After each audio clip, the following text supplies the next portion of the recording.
Hi friends, welcome to Dhruva study circle. మనం ఈ క్లాస్లో లాస్ట్ క్లాస్లో మనము పాలిటీ ఇయర్ రౌండ్ అప్ అని చెప్పేసి కరెంట్ అఫైర్స్ క్లాస్ చూడడం జరిగింది. దాదాపు గంటన్నర క్లాసు. అంటే మనము 2023 సంబంధించిన జనవరి టు డిసెంబర్ వరకు ఏవైతే మనకి పాలిటీ సంబంధించిన అంశాలు కరెంట్ అఫైర్స్లో భాగంగా ఉన్నాయో ఆ క్లాస్ మనం లాస్ట్ క్లాస్లో చూడడం జరిగింది. ఇప్పుడు మనం ప్రస్తుతానికి 2024 కాబట్టి ఈ ఇయర్ రౌండ్ అప్ ఒకసారి అన్ని అంశాలు చూస్తున్నాం. ప్రతి కరెంట్ అఫైర్స్ సంబంధించిన విభాగాలకు సంబంధించి, అంటే పాలిటీ కావచ్చు, జాగ్రఫీ కావచ్చు, ఎకనమీ కావచ్చు, అదేవిధంగా సైన్స్ అండ్ టెక్నాలజీ కావచ్చు, అపాయింట్మెంట్స్ కావచ్చు, ఇట్లా రిపోర్ట్స్ కావచ్చు, ఇట్లా అవార్డ్స్ కావచ్చు, బుక్స్ కావచ్చు, ఇట్లా అంశాల వారీగా ప్రతిదీ కూడా మనం ఇయర్ రౌండ్ అప్ క్లాసెస్ అనేది చేస్తూ ఉన్నాం. ఓకే, మనకు ఒకటి ఈ ఫారెన్ ట్రేడ్కి సంబంధించి ఒక క్లాస్ అనేది పెండింగ్ ఉంది. ఆ క్లాస్ ఆల్రెడీ ఒక క్లాస్ చేసేస్తే అయిపోతుంది. అది ఫారెన్ ట్రేడ్ సంబంధించి. ఇప్పుడైతే మనము ఈ కరెంట్ అఫైర్స్లో భాగంగా ఈ క్లాస్లో మనము ఎకనామీ క్లాస్ చూస్తాం. ఎకనామీ కూడా మనకి మనం పాలిటీ అయితే ఏ విధంగా చేసినామో ఎకనామీ కూడా మనకి ఇయర్ రౌండ్ అప్గా 23కి సంబంధించిన ఎకనామిక్ కరెంట్ అఫైర్స్ ఏవైతే ఉన్నాయో క్లాస్ మొత్తం మనకు అవే అంశాలు ఉంటాయి. అవి కూడా మనకి యాజ్ పర్ సిలబస్ ఏ విధంగా ఉందో అందులో ఈ ఎకనామీ సంబంధించి కొన్ని సిలబస్లో లేని అంశాలు కూడా మనకి కరెంట్ అఫైర్స్లో భాగంగా చూస్తాం. ఎందుకంటే ఈ ఇన్ఫ్లేషన్ సంబంధించి కావచ్చు, బ్యాంకింగ్ సంబంధించి కావచ్చు, మరీ పర్టికులర్ మనకి గ్రూప్ 2 టేస్ట్ దాంట్లో లేదు. కాకపోతే కరెంట్ అఫైర్స్లో భాగంగా మనకి ఖచ్చితంగా మనం చూసుకోవాల్సి ఉంటుంది బేసిక్స్ అయితే. సో ఈ అంశాలు మనం ఫస్ట్ ఏ విధంగా అంటే నేషనల్ ఇన్కమ్ ఒకటి, అదేవిధంగా ఇన్ఫ్లేషన్. మనం నేషనల్ ఇన్కమ్ ఆల్రెడీ రెగ్యులర్ క్లాస్లో భాగంగా టాపిక్ అనేది అయిపోయింది మనకి, రైట్. ఇన్ఫ్లేషన్, అదేవిధంగా ట్యాక్సెస్, బడ్జెట్, ఫైనాన్స్ కమిషన్ గురించి, నీతి ఆయోగ్ గురించి, మనీ అంటే ద్రవ్యం, బ్యాంకింగ్, క్యాపిటల్ మార్కెట్, అదేవిధంగా ఇన్సూరెన్సు, అదేవిధంగా పెన్షన్, అదేవిధంగా agriculture, industries, population, foreign trade, అదేవిధంగా ఇంటర్నేషనల్ ఎకనామిక్ ఇన్స్టిట్యూషన్స్. ఇట్లా ఏవైతే మనకి టాపిక్ వైజ్గా ఉన్నాయో టాపిక్ వైజ్ ఆర్డర్లో మనము ఒక్కొక్కటి చూస్తాం, రైట్. ఫస్ట్ మనకి ఈ నేషనల్ ఇన్కమ్ సంబంధించి జీడిపి గ్రోత్ రేట్ సంబంధించి మనకి కొన్ని చూడాల్సి ఉంటాయి. ఈ జీడిపి గ్రోత్ రేట్ అనేది మనకి కొన్ని అంచనాలు ఉంటాయి 2023 అదేవిధంగా 24 సంబంధించి, రైట్. 2023-24 సంబంధించి ఒక్కొక్క సంస్థ అనేది మనకి అంచనా వేస్తుంది. First NSO, national statistics office అని చెప్పేసి మనం ఆల్రెడీ రెగ్యులర్ క్లాస్లో చూసినాం. ఈ ఎన్ఎస్ఓ అనేది ఎట్లా ఏర్పడదు అంటే ఎన్ఎస్ఎస్ఓ ప్లస్ సిఎస్ఓ కలిపి మనకి 2019 నుంచి ఎన్ఎస్ఓగా మనకి జీడిపి అంచనాలు ఎన్ఎస్ఓ ఇస్తుంది. ఓకే, ఈ ఎన్ఎస్ఓ ప్రకారం మనకి జీడిపి అంచనా రేట్ ఎంత అంటే మనకి 7.3, రైట్. అదేవిధంగా మనకి ఇంకొకటి ఆర్బీఐ, రైట్. ఆర్బీఐ అనేది 7% ఇవ్వడం జరిగింది. ఎప్పటివరకు అంటే ఇది డిసెంబర్లో, మనకి లాస్ట్ డిసెంబర్లో ఈ రివ్యూ మనకి ఎంపీసీ మీటింగ్ ఉంటుంది కదా, monetary policy committee meeting, right. Next ఆర్థిక శాఖ, రైట్. ఆర్థిక శాఖ మనకి 7.7,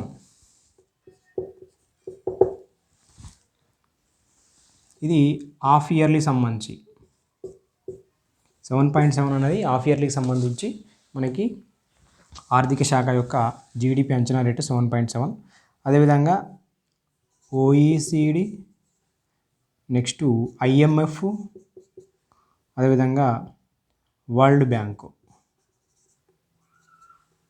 ఇవి మూడు కూడా 6.3 ఇవ్వడం జరిగింది రేటింగు. మనకి యుఎన్ఓ ఏమో 6.2, అదేవిధంగా ఏడిబి మనకు 6.7.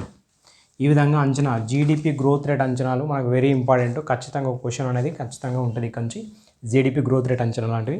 ఓకే, ఎన్ఎస్ఓ మనకి 7.3, ఆర్బీఐ 7%, ఓకే, ఆర్థిక శాఖ 7.7%, ఓఈసీడీ, ఐఎంఎఫ్, అదేవిధంగా వరల్డ్ బ్యాంక్ అనేది 6.3%, యుఎన్ఓ మనకి 6.2%, ఏడిబి మనకి 6.7%. ఈ విధంగా జీడిపి అంచనాలు అయితే గుర్తుపెట్టుకోవాలి. నెక్స్ట్ మనకి ఇంకోటి ఏంటంటే ఈ వరల్డ్ బ్యాంక్ ఉంది కదా, వరల్డ్ బ్యాంక్ మనకు 2024కు సంబంధించి 24 and 25కి సంబంధించి 6.4% అని చెప్పింది.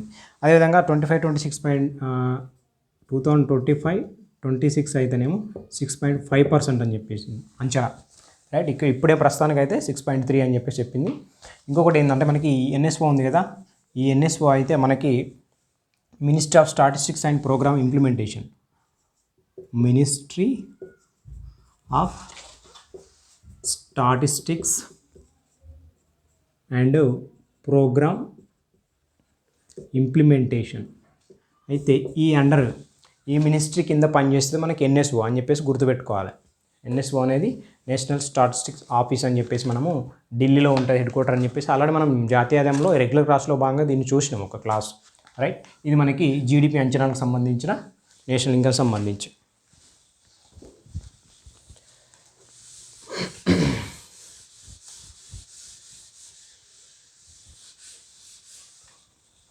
రైట్, నెక్స్ట్ టాపిక్ వచ్చేసి ఈ ఎన్ఎస్ఓ డేటా సమీక్ష కోసం ఇప్పుడు మనకి ఎన్ఎస్ఓ అనేది డేటా ఇస్తుంది కదా, ఈ డేటా యొక్క సమీక్ష కోసం ఒక ప్యానెల్ అనేది ఏర్పాటు చేయడం జరిగిందండి. ఈ ప్యానెల్ యొక్క అధ్యక్షుడు వచ్చేసి ఎవరంటే ప్రణబ్ సేన్ అధ్యక్షతన. ఇది ఇంపార్టెంట్ గుర్తుపెట్టుకోవాలి. ప్రణబ్ సేన్ అధ్యక్షతన ఈ ఎన్ఎస్ఓ డేటా ఏదైతే ఉంటో మళ్ళీ ఒకసారి సమీక్ష కోసం ఏంటంటే ఈ ప్రణబ్ సేన్ అధ్యక్షతన ఒక కమిటీ వేసింది. ఆ కమిటీ పేరు టెక్నికల్గా మనకి ఒక నేమ్ ఉంది దానికి. అదేంటంటే standing committee on statistics. Standing committee on statistics. Okay, ఇది నేమ్ గుర్తుపెట్టుకోవాలి. ఇటీవల మనకి ఎన్ఎస్ఓ డేటా మీద సమీక్ష కోసం ప్యానెల్ ఏర్పాటు చేసింది కదా, ఆ ప్యానెల్ యొక్క అధ్యక్షుడు ఎవరు అంటే ప్రణబ్ సేన్ అధ్యక్షతన ఏ కమిటీ వేసింది అంటే మనకి స్టాండింగ్ కమిటీ ఆన్ స్టాటిస్టిక్స్ అని చెప్పేసి గుర్తుపెట్టుకోవాలి. అది next shape of economic recovery. Okay, మనకి ఎకనామిక్ రికవరీ అనేది మనకి ఆర్థిక సంక్షోభం ఎప్పుడైతే వస్తుందో, మనకి కోవిడ్-19 టైంలో మనకి ఆర్థిక సంక్షోభం అనేది రావడం జరిగింది. అట్లా ఆర్థిక సంక్షోభం తర్వాత మళ్ళీ ఆర్థిక వ్యవస్థ అనేది పుంజుకోవడం జరుగుతుంది. దాన్ని మనం రికవరీ అని చెప్పేసి చెప్తాం ఎకనామిక్ పరిభాషలో. ఈ రికవరీ అనేది మనకి 2 రకాలు ఉంటుంది. ఒకటి కే షేప్, ఇంకొకటి వి షేప్ అని చెప్పేసి. ఓకే, ఇట్లా ఈ వార్తల్లో ఉన్నాయి మనకు. కాబట్టి వి షేప్ రికవరీ అని చెప్పేసి, కే షేప్ రికవరీ అని చెప్పేసి. కే షేప్ రికవరీ గురించి మనకి ఆర్బీఐ గవర్నర్ రఘురామ్ రాజన్ మాజీ గవర్నర్ మాట్లాడతారు కాబట్టి మనకి ఈ వార్తల్లో ఉన్నాయి, రైట్. ఇట్లా మనకి రికవరీ అనేది ఏ విధంగా జరిగిందంటే ఇట్లా ఇప్పుడు జీడిపి అనుకుంటే మన ప్రస్తుతానికి కోవిడ్ టైంలో ఇక్కడ ఉంటే ఇక్కడ నుంచి మళ్ళీ ఇక్కడికి వచ్చిన తర్వాత ఇక్కడ మనకి కోవిడ్ టైంలో మనకి ఎలాంటి వస్తుత్పత్తి అనేది జరగలేదు, మనకి ఆర్థిక కార్యకలాపాలు అనేది మందగించిపోయినాయి. మరి ఇప్పుడు దాని తర్వాత ఈ కొన్ని మనకి మంచి పరిస్థితులు ఏర్పడ్డ తర్వాత కొన్ని సంస్థలు, కొన్ని వ్యవస్థలు ఏమో మనకి ఆటోమేటిక్గా ఓకే వృద్ధిలోకి వచ్చినాయి. కానీ కొన్ని సంస్థలు మళ్ళీ ఇంకా ఇదే విధంగా ఉంది అని చెప్పేసి చెప్పచ్చు. అంటే కే షేప్ అని చెప్పేసి ఇట్లా మనం చెప్పొచ్చు, రైట్. ఇప్పుడు ఇక్కడ వి షేప్ అంటేనే మనము వి షేప్ అని చెప్పేసి ఎందుకు వార్తల్లో ఉందంటే ఓకే వ్యవస్థ ఆల్రెడీ కోవిడ్-19 తర్వాత పుంజుకుంది అని చెప్పేసి ఇప్పుడు వి షేప్లో ఉంది. అంటే మనకు ఒకసారి కోవిడ్-19 వచ్చినప్పుడు ఇట్లా డౌన్ అయిపోయింది, కానీ ప్రస్తుతానికి ఇట్లా పైకి పోయింది అని చెప్పేసి వి షేప్ అని చెప్పేసి అంచనాలు కొన్ని చెప్తున్నాయి. ఇట్లా కే షేప్ అంటే ఏంది, వి షేప్ అంటే ఏంది అని చెప్పేసి చెప్పొచ్చు. అంటే కే షేప్లో కొన్ని ఏమో పైకి ఉన్నాయి, కొన్ని ఏమో కిందికి పోతున్నాయి, ఇంకా అదే విధంగా ఉంది, అదే గమనం కొనసాగుతుంది అని చెప్పేసి. వి షేప్ అంటేనేమో ఓకే అప్పుడు పరిస్థితి ఇప్పుడు మెరుగుపడింది అని చెప్పేసి వి షేప్ అనేది మనకి చెప్తుంది, రైట్. అంటే నార్మల్ అని చెప్పేసి, అంటే ఏదైతే స్థితిలో ఉన్నామో కోవిడ్-19లో ఆ స్థితికి వచ్చేసినాము అని నార్మల్ సిచ్యువేషన్కి వచ్చినాం అని చెప్పేసి వి షేప్ అనేది మనకి చెప్తుంది, రైట్. నెక్స్ట్ మనకి కొన్ని inflation. Okay, inflation national income అయిపోయింది కదా. ఇన్ఫ్లేషన్ సంబంధించి ఓకే మనకి ఇన్ఫ్లేషన్ సంబంధించి మనకి ఈ ద్రవ్యోల్బణం ఉంటాయి కదా, ద్రవ్యోల్బణం వచ్చినప్పుడు మనకి ఈ ఆర్బీఐ అనేది వీలు కల్పించుకొని ఏం చేస్తారంటే మార్కెట్ ధరల్లో ఏవైతే మార్కెట్ శక్తులు ఉన్నాయి, డిమాండ్ సప్లై, దానికి సంబంధించి ఈ ధరల స్థిరత్వం మనకి ఆర్బీఐ యొక్క లక్ష్యం, రైట్. అంటే ద్రవ్యోల్బణం అధికమైనప్పుడు ధరల్ని తగ్గించాలి కాబట్టి మనకి వడ్డీ రేట్లు అనేది పెంచుతుంది. అట్లా ఏ విధంగా అంటే మనకి రెపో రేట్ అని ఉంటుంది కదా, ఆ రెపో రేట్ని 4కి +or-2% అనేది చేయడం జరుగుతుంది ధరల స్థిరత్వం కోసం ఆర్బీఐ. అట్లా మనకి ఇన్ఫ్లేషన్ చూసుకుంటే ఇది ఏ విధంగా ఉంటుందంటే మనకి రీసెంట్ జూలై 23 వరకు ధరల్లో తగ్గుదల, డిఫ్లేషన్ ఎక్కడ ఉంది అంటే మనకి ఓకే ఇన్ఫ్లేషన్ అనేది ద్రవ్యోల్బణం అంటే అధిక ధరలు. మరి ధరలు ఎక్కడ తగ్గినాయి అంటే జూలై 23లో చైనా అనేది డిఫ్లేషన్లోకి వెళ్ళింది. అంటే ధరలు పెరగడం కాదు, ధరలు తగ్గించుకోవడమే డిఫ్లేషన్. ఇంకొకటి మనకి స్టాగ్ఫ్లేషన్ అండి. ఇవన్నీ మనం గుర్తుపెట్టుకోవాలి. Economic terminology.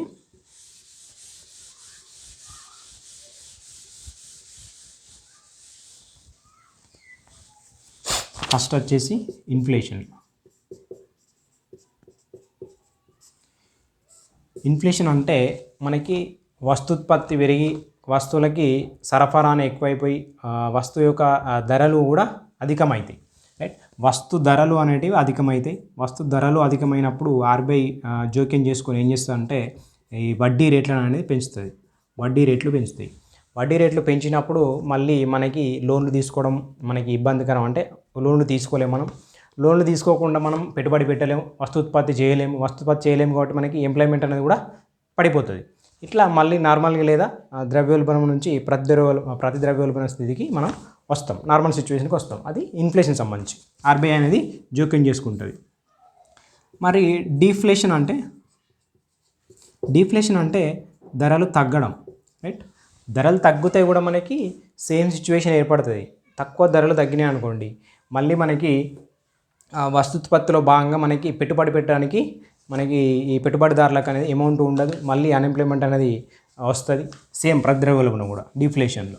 ఓకే, కాకపోతే అది ఒక స్థాయికి మించి ఉండకూడదు అని చెప్పేసి చెప్పచ్చు. నెక్స్ట్ మనకి స్టాగ్ఫ్లేషన్.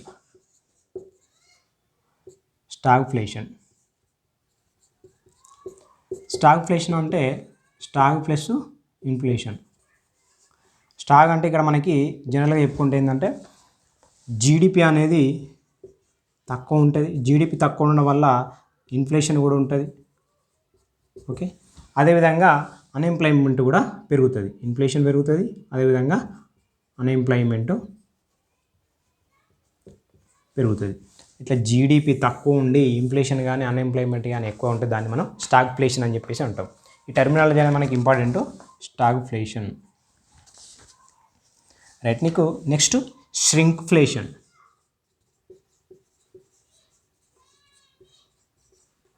రైట్, ష్రింక్ఫ్లేషన్ అంటే మనం మార్కెట్లో చూస్తూ ఉంటాం. కొన్ని ప్రోడక్ట్స్ సంబంధించి సడన్గా కొంత ప్రోడక్ట్ ఏంటంటే ఫర్ సపోజ్ ఏదో ఒక సోప్ ఉందనుకోండి. రైట్, ఒక సోప్ ఉంది. సోపు జస్ట్ 100 గ్రామ్స్ ఉందనుకుందాం. 100 గ్రామ్స్. ఓకే, 100 గ్రామ్స్కి ఒక 20 రూపీస్ అనుకుందాం. రైట్, ఈ 100 గ్రామ్స్ సోపు నెక్స్ట్ 90 గ్రామ్స్. ఓకే, 90 గ్రామ్స్ చేసేసి దీన్ని 20 రూపీస్కి మళ్ళీ అమ్ముతారు. మనం ఏం చేస్తామంటే ఆ సోపు ఓకే 20 రూపీసే ఉంది, ధరల్లో ఎలాంటి మార్పు లేదు, ధరల పెరుగుదల అనేది జరగలేదు అని చెప్పేసి మనం అనుకుంటాం ఒక సాధారణ వినియోగదారుడిగా. కాకపోతే ఇక్కడ ఏం జరిగిందంటే దాని యొక్క బరువు అనేది తగ్గింది. దాని బరువు అనేది ఒక 10 గ్రాములు తగ్గింది. అయినప్పటికీ కాస్ట్ మాత్రం అంతే ఉంది. అట్లా ఒక సగటు వినియోగదారుడు ఈ ధరల యొక్క పెరుగుదలను గమనించకపోవడమే దీన్ని మనం ష్రింక్ఫ్లేషన్ అని చెప్పేసి అంటాం. ష్రింక్ఫ్లేషన్ ఎందుకు ఈ వార్తల్లో ఉంది అంటే మనకి ఆర్బీఐ గవర్నర్ శక్తికాంత దాస్ ష్రింక్ఫ్లేషన్ అనే దానికి కొంచెం అడ్డుకట్ట వేయాలి, ఈ ష్రింక్ఫ్లేషన్ అనేది ఇది కరెక్ట్ కాదు అని చెప్పేసి అరికట్టాలని చెప్పేసి చెప్పడం జరుగుతుంది. కాబట్టి మనకి వార్తల్లో ఉంది. ఇది ఏంటంటే దాచిన ద్రవ్యోల్బణం యొక్క ఒక రూపం అని చెప్పేసి చెప్పొచ్చు. దాచిన ద్రవ్యోల్బణం అంటే ఆల్రెడీ ధరలు పెరిగినట్టే, అక్కడ బరువు అనేది తగ్గింది అంటే మనకు ధరలు పెరిగినట్టే ఇండైరెక్ట్గా. రైట్, అది మనకి స్టాగ్ఫ్లేషన్ సంబంధించి. ఇన్ఫ్లేషను, డిఫ్లేషను, స్టాగ్ఫ్లేషన్, ష్రింక్ఫ్లేషన్ సంబంధించి. ఓకే, ఇది నెక్స్ట్ మనకి ట్యాక్సెస్ సంబంధించి మనకి ఫస్ట్ జిఎస్టీ అండి. ఓకే, జిఎస్టీ మనకి ఎందుకు వార్తలో ఉందంటే హైయెస్ట్ జిఎస్టీ కలెక్షన్స్ మనకి ఏప్రిల్ 2023న 1.87 లక్షల కోట్లు. ఓకే, 1 లక్షల కోట్లు మనకి అధికంగా వసూలు జరిగినాయి. అదేవిధంగా మరి దాని తర్వాత అక్టోబర్లో సెకండ్ టైము అక్టోబర్లో, ఇదేమో మనకి ఏప్రిల్లో, సెకండ్ టైం ఏమో అక్టోబర్లో 1.72 లక్షల కోట్లు అని చెప్పేసి గుర్తుపెట్టుకోవాలి. ఏప్రిల్లోనేమో 1.87 లక్షల కోట్లు అధికంగా జిఎస్టీ వసూళ్ళు. రెండవది అక్టోబర్లో మనకి 1.72 లక్షల కోట్లు అని చెప్పేసి గుర్తుపెట్టుకోవాలి, హైయెస్ట్. ఇది మనకి జిఎస్టీ గురించి. అదేవిధంగా ఆన్లైన్ గేమ్పై జిఎస్టీ 28% జిఎస్టీ అనేది మనకి రీసెంట్గా మనకి ఎంపీసీ. రైట్, మనకి జిఎస్టీ గురించి చూసినప్పుడు మనం కూడా రెగ్యులర్ క్లాస్లో భాగంగా జిఎస్టీ కౌన్సిల్ గురించి మాట్లాడినాం. GST council. ఓకే, ఈ జిఎస్టీ కౌన్సిల్కి అధ్యక్షత మనకి కేంద్ర ఆర్థిక శాఖ మంత్రి ఉంటారు. రైట్, తెలుసు మనకి. ఓకే, ఈ జిఎస్టీ కౌన్సిల్ నిర్ణయాలు భాగంగా మనకి ఏం చేసిందంటే ఈ ఆన్లైన్ గేమింగ్స్ ఉంటాయి కదా, ఆన్లైన్ గేమ్స్ మీద 28% జిఎస్టీ అనేది విధించడం జరిగింది. ఇది మరి ఈ ఆన్లైన్ గేమింగ్స్ అంటే క్యాసినోలు కావచ్చు, గుర్రపు పందాలు కావచ్చు, ఓకే, అదేవిధంగా మనకి ఆన్లైన్ గేమింగ్, ఓకే, ఇట్లాంటి వాటి మీద మనకి జిఎస్టీ అనేది 28% విధించని చెప్పేసి గుర్తుపెట్టుకోవాలి. ఇటీవల మనకి Mohit mineral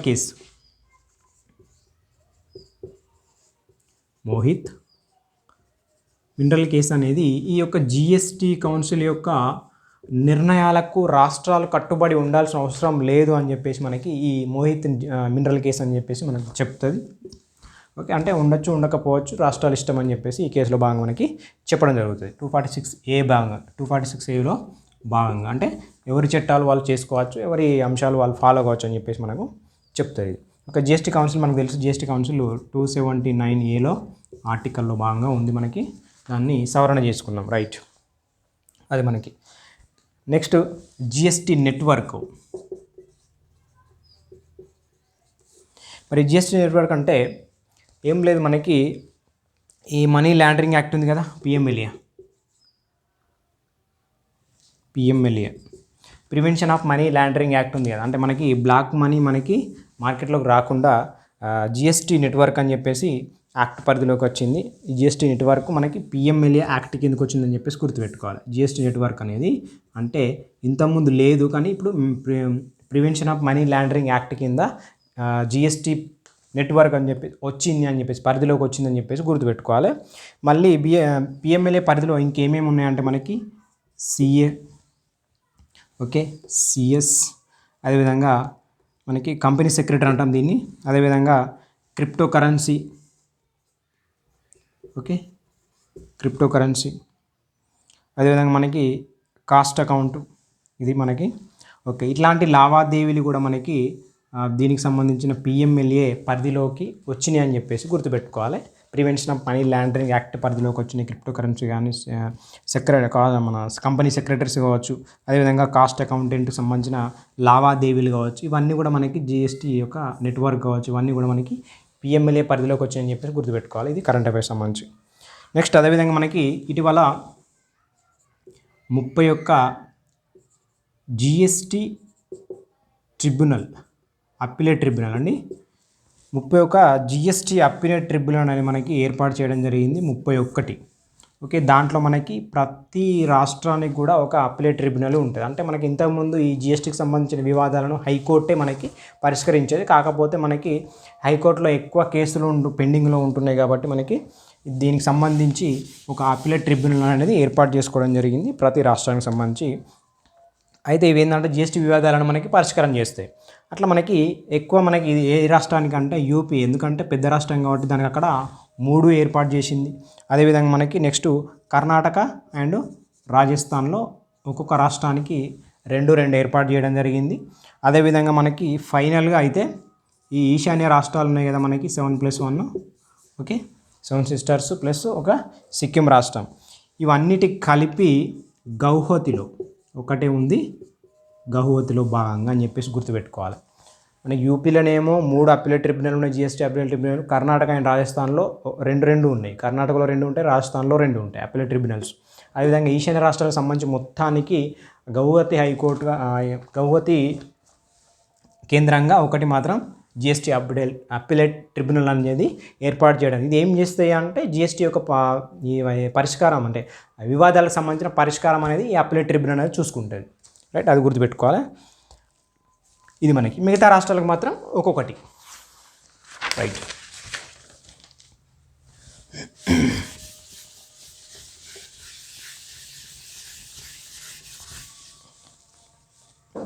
okay, next anti dumping duty.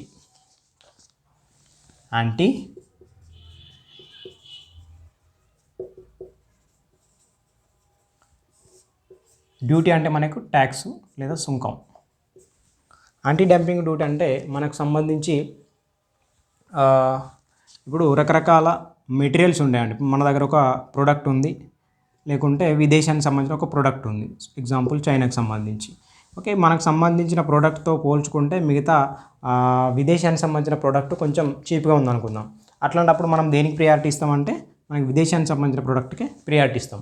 అట్లా అది కాస్ట్లీ, మనకు అది క్వాలిటీ పరంగా లేకపోయినప్పటికీ కూడా, చాలా క్వాలిటీ లేకపోయినప్పటికీ కూడా దాన్ని ఎక్కువ మొత్తంలో మనము దిగుమతి అనేది చేసుకుంటాం. ఇట్లా మన ప్రోడక్ట్ పక్కన పెట్టి విదేశాలకు సంబంధించిన క్వాలిటీ లేని ప్రోడక్ట్ను మనం ఎప్పుడైతే ఇట్లా చేసుకుంటామో దాన్ని డంపింగ్, యాంటీ డంపింగ్ అంటాం. మనకి ఇట్లా యాంటీ డంపింగ్ మీద ఇట్లా చేయకూడదు అని చెప్పేసి డ్యూటీ, దాని మీద ట్యాక్స్ అనేది విధిస్తాం. ఇదే మనకు యాంటీ డంపింగ్ డ్యూటీ అని చెప్పేసి అంటాం. Right, okay. అట్లా మనకి ఇటీవల మనకి 2 వస్తువుల మీద యాంటీ డంపింగ్ డ్యూటీ అనేది వేయడం జరిగింది. ఒకటి వచ్చేసి మనకి imported Chinese glass. Okay, imported Chinese glass ఒకటి, అంటే దీని మీద మనకి యాంటీ డంపింగ్ డ్యూటీ అనేది విధించడం జరిగింది. Imported Chinese glass. రెండోది మనకి దిగుమతి చేసుకునే ఆప్టికల్ ఫైబర్.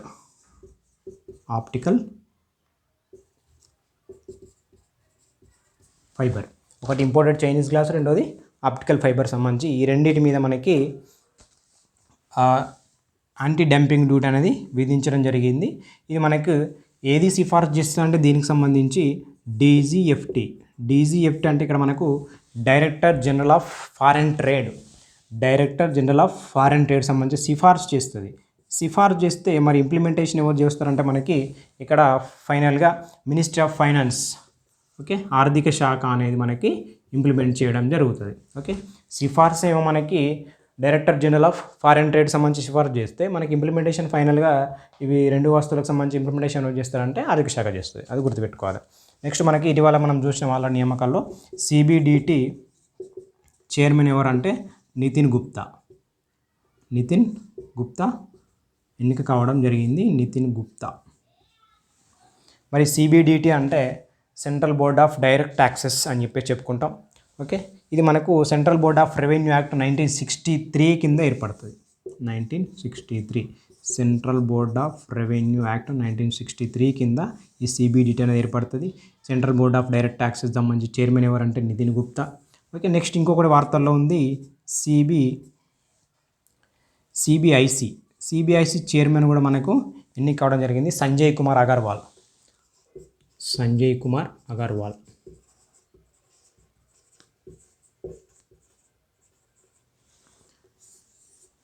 ఓకే, ఇది మనకు CBIC అంటే మనకు మళ్ళీ ఇక్కడ central board of indirect taxes of customs అని చెప్పేసి కూడా అంటాం. ఇండైరెక్ట్ ట్యాక్స్ ఆఫ్ కస్టమ్స్ అని చెప్పేసి. CBDT చైర్మన్ ఏమో నితిన్ గుప్తా, CBIC చైర్మన్ ఏమో సంజయ్ కుమార్ అగర్వాల్. మరి దీనికి సంబంధించిన ఏ యాక్ట్ ద్వారా, ఈ చట్టబద్ధ సంస్థలకు సంబంధించి central board of revenue act కింద 1963 కింద ఇవి ఏర్పడతాయి.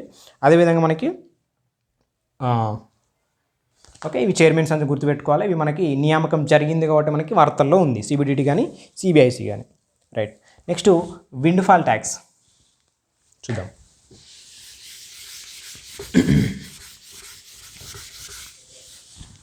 Okay, windfall tax.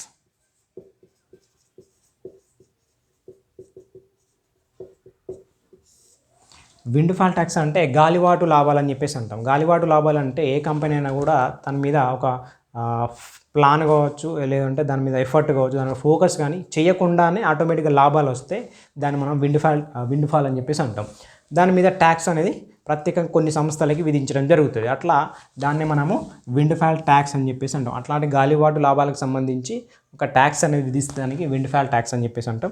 అంటే ఇటీవల మనకి ఏం జరిగిందంటే రష్యా యుక్రెయిన్ సంబంధించిన యుద్ధం కారణంగా మనకి ఈ చమురు ధరలు అనేవి పెరిగిపోయినాయి. అట్లా ధరలు పెరగడం వల్ల వాళ్ళకి లాభాలు అనేది ఆటోమేటిక్గా వచ్చేసినాయి. వాళ్ళు ఎలాంటి ఫోకస్ చేయకుండానే, ప్లాన్ చేయకుండానే లాభాలు అనేవి పెరిగినాయి కాబట్టి వాటి మీద మనము ట్యాక్స్ అనేది విధిస్తే దాన్ని విండ్ ఫాల్ ట్యాక్స్ అని చెప్పేసి చెప్పవచ్చు. రైట్, అది మనకి విండ్ ఫాల్ ట్యాక్స్ సంబంధించి. నెక్స్ట్ మనకి ట్యాక్స్ అయిపోయింది, ఇన్ఫ్లేషన్ అయిపోయింది, బడ్జెట్. రైట్, ఇప్పుడు బడ్జెట్ సంబంధించి అంటే మనం కేవలం ఇక్కడ ప్రత్యేకమైన అంశం ఉంది, ఒకటి చూస్తాం మనం బడ్జెట్ సంబంధించి. ఇక్కడ కేరళ రాష్ట్రం అనేది మనకి వాటర్ బడ్జెట్ని ప్రవేశపెట్టిందండి. తొలిసారిగా వాటర్ బడ్జెట్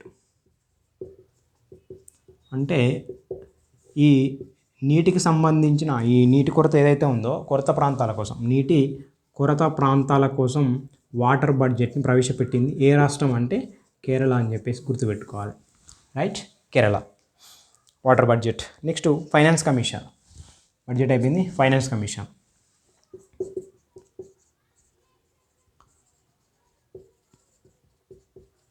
ఓకే, ఇటీవల మనకు 16th ఫైనాన్స్ కమిషన్ చైర్మన్గా మనకి అరవింద్ పనగారియా, అదేవిధంగా మనకి దాని కార్యదర్శి సంబంధించి రిత్విక్ రంజనం పాండే ఎన్నికైనా మనకు తెలుసు, ఇటీవల మనం చూస్తున్నాం. రైట్, మనకు 15th ఫైనాన్స్ కమిషన్ చైర్మన్ వచ్చేసి ఎన్కే సింగ్ ఉంటాడు. రైట్, ఇది మనకు ఈ 16th ఫైనాన్స్ కమిషన్ అనేది 1 ఏప్రిల్ మనకి 2026 నుంచి మనకి ఇంప్లిమెంటేషన్లోకి వస్తుంది. 5 years పాటు ఉంటుంది, అక్కడ నుండి 5 years పాటు ఉంటుంది. ఎందుకంటే 26 వరకు కూడా మనకు 15th ఫైనాన్స్ కమిషనే ఉంటుంది, 21 నుంచి. రైట్, ఓకే, ఇది మనకి ఫైనాన్స్ కమిషన్ సంబంధించి. నెక్స్ట్ మనకి నీతి ఆయోగ్.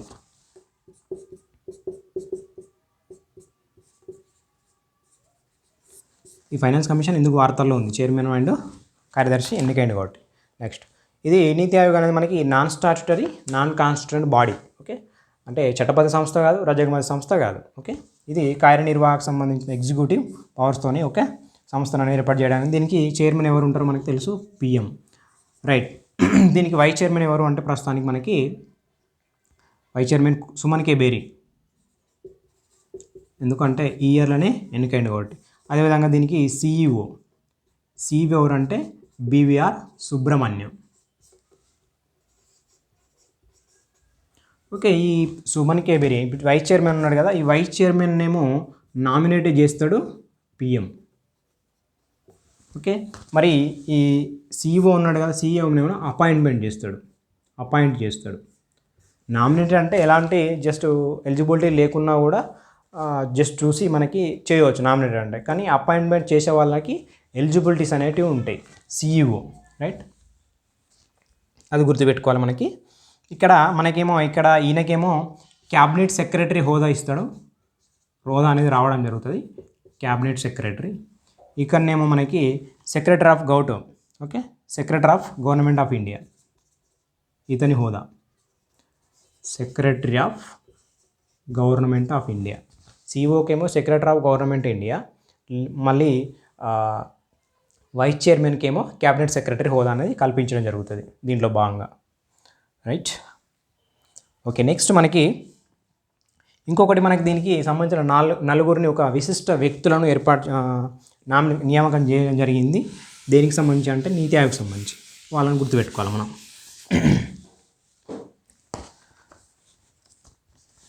ఓకే, ఒకటి మనకి ఎవరు అంటే Anoop Singh,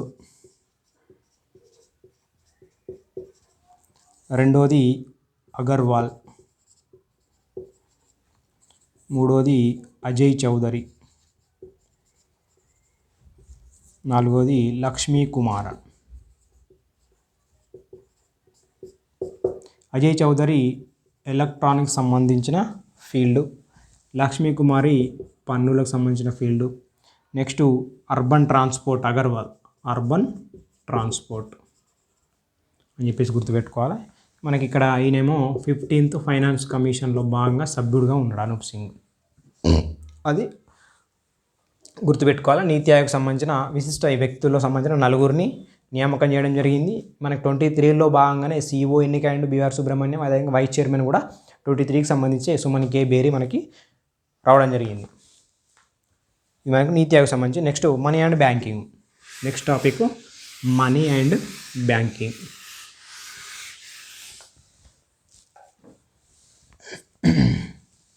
okay, money and banking చూద్దాం. ఓకే, దీంట్లో అర్జెంటీనా కరెన్సీ డివాల్యుయేషన్. మనకి డివాల్యుయేషన్ అనే పదం మనం చూడాలి, ఆల్రెడీ మనం చూసినాం. ఓకే, కరెన్సీ యొక్క వాల్యూని తగ్గించుకోవడం. ఓకే, హీనీకరణ అని చెప్పేసి అంటాం. డివాల్యుయేషన్ అంటే హీనీకరణ. డిప్రిషియేషన్ అంటేనేమో క్షీణీకరణ అని చెప్పేసి అంటాం. డిప్రిషియేషన్ అంటే ఇవైతే మార్కెట్ శక్తుల ఆధారంగా, డిమాండ్ సప్లై సంబంధించి మార్కెట్ శక్తుల ఆధారంగా ఆటోమేటిక్గా కరెన్సీ వాల్యూ అనేది పడిపోతే అదేమో డిప్రిషియేషన్ అవుతుంది. డివాల్యుయేషన్ అంటేనేమో మనకి మనం ఉన్న వాల్యూని తగ్గించుకోవడం, ఏదైతే ద్రవ్యలోన పరిస్థితులు నుంచి బయటపడడానికి మనకి కరెన్సీ యొక్క వాల్యూని తగ్గించుకోవడమే డివాల్యుయేషన్ అయితే. డిప్రిషియేషన్ అంటేనేమో ఆటోమేటిక్గా మార్కెట్ శక్తులు ఏవైతే ఉంటాయో ఈ డిమాండ్ కానీ సప్లై కానీ వాటికి అనుగుణంగా ఆటోమేటిక్గా మనకి కరెన్సీ వాల్యూ అనేది పడిపోతే డిప్రిషియేషన్ అంటాం, రైట్. ఈ డివాల్యుయేషన్ చేసింది ఏదైతే మనకి ఉందో అర్జెంటీనా. ఇటీవల మనకి కరెన్సీని డివాల్యుయేషన్ చేసిన దేశం ఏది అంటే అర్జెంటీనా అధ్యక్షుడు మనకి ఇటీవల జేవియర్ మిలీ అని చెప్పేసి మనకి వార్తల్లో ఉన్నాడు. జేవియర్ మిలీ ఎందుకు అంటే ఈ అర్జెంటీనా బ్రిక్స్ దాంట్లో భాగంగా మనకి సభ్యత్వం పొందాలి 2024 జనవరి 1 నుంచి. కానీ ఇది తప్పుకున్నది అర్జెంటీనా. జేవియర్ మిలీ మేము తప్పుకుంటున్నామని చెప్పేసి అనౌన్స్ చేయడం జరిగింది. అది వార్తల్లో ఉంది. ఇక్కడ మనకి డివాల్యుయేషన్ చేసింది కరెన్సీ ఏదంటే పెసో. ఈ పెసో అనేది మనకు జనరల్గా ఒక పెసో ఎంత ఉండే అంటే 366.5 పైసా ఉండే. 366 దీన్ని ఏం చేసిందంటే 800 వరకు చేసింది. అంటే వాల్యుయేషన్ తగ్గితే సంఖ్య పెరుగుతుంది, రైట్.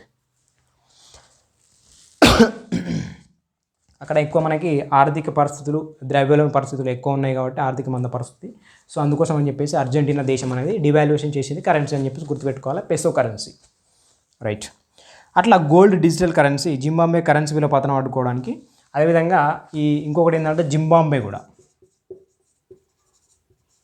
జింబాబ్వే అనేది గోల్డ్ డిజిటల్ కరెన్సీని ప్రవేశపెట్టింది. గోల్డ్ డిజిటల్ కరెన్సీ ఎందుకంటే ఇక్కడ మనకి కరెన్సీ యొక్క వాల్యూ పడిపోతుంది. దాన్ని మనం అడ్డుకోవడానికి ఏం చేసిందంటే గోల్డ్ డిజిటల్ కరెన్సీని ప్రవేశపెట్టింది జింబాబ్వే. అది గుర్తుపెట్టుకోవాలి. నెక్స్ట్ మనకి డిజిటల్ కరెన్సీకి సంబంధించి కొన్ని అంశాలు.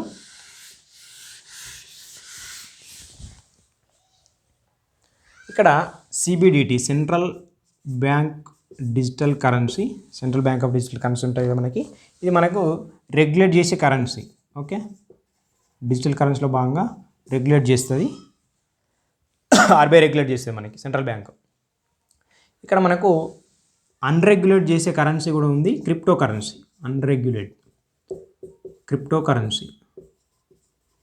క్రిప్టో కరెన్సీని ఎవరు రెగ్యులేట్ చేయరు, ఓకే. అది బిట్ కాయిన్ కావచ్చు, అట్లాంటిది. ఇది మనకి సెంట్రల్ కరెన్సీ, మన కరెన్సీ ఉంది కదా, అది మనకి ఫస్ట్ ఈ మున్సిపల్ కార్పొరేషన్ ఏదంటే ఈ CBDTని తీసుకొచ్చిన ఫస్ట్ మున్సిపల్ కార్పొరేషన్ వచ్చేసి పాట్నా అని చెప్పేసి గుర్తుపెట్టుకోవాలి.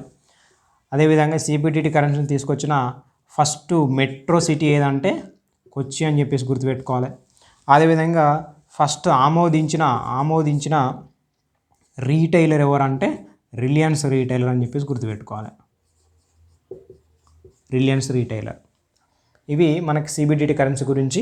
అదేవిధంగా భారతదేశంలో నియంత్రణకు చట్టం లేదు ఇక్కడ క్రిప్టో కరెన్సీ సంబంధించి. కానీ ఇటీవల మన క్రిప్టో కరెన్సీ PMLA కింద వచ్చిందని చెప్పేసి చెప్పుకున్నాం. అంటే మనకి ప్రివెన్షన్ మనీ లాండరింగ్ యాక్ట్ కింద వచ్చిందని చెప్పేసి చెప్పుకున్నాం క్రిప్టో కరెన్సీ. అక్కడ మాట్లాడినాం already, okay. First crypto currency సంబంధించి, రైట్. నెక్స్ట్ ఇక్కడ call money market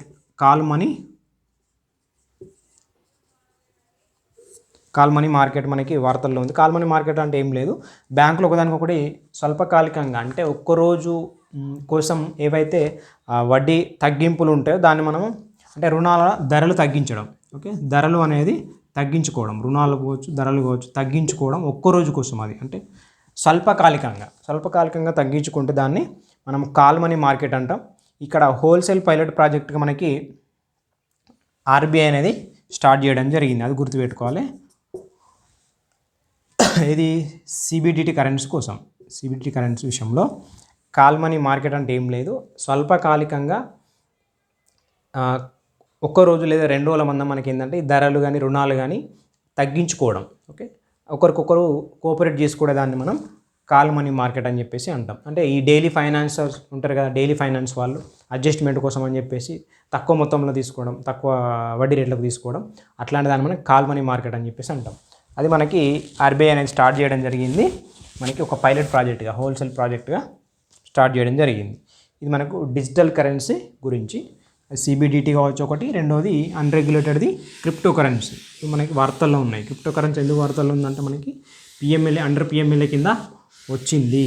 prevention money laundering కింద క్రిప్టో కరెన్సీని తీసుకురావడం జరిగింది. ఓకే, నెక్స్ట్ మనం ఇంకొకటి 2000 నోట్ను విత్డ్రాల్ చేసుకున్నాం. ఓకే, విత్డ్రాల్ చేసుకున్నప్పటికీ అది చలామణిలో ఉంటుంది మనకి. ఓకే, సర్క్యులేషన్ నుంచి విత్డ్రాల్ చేసుకున్నాం మనం ఎప్పుడు అంటే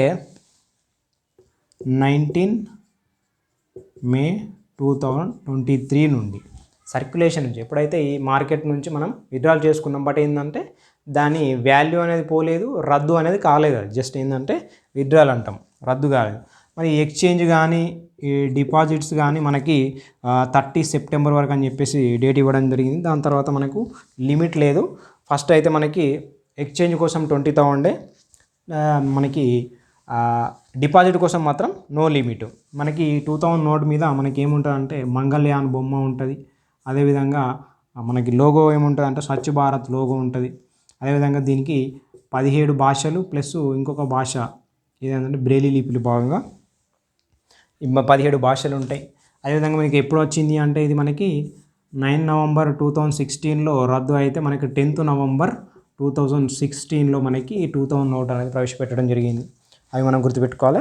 ఇవి 2000 నోటుకు సంబంధించి అంశాలు. ఓకే, క్లీన్ నోట్ పాలసీలో భాగంగా మనం విత్డ్రా చేసుకున్నాం. ఇది గుర్తుపెట్టుకోవాలి. క్లీన్ నోట్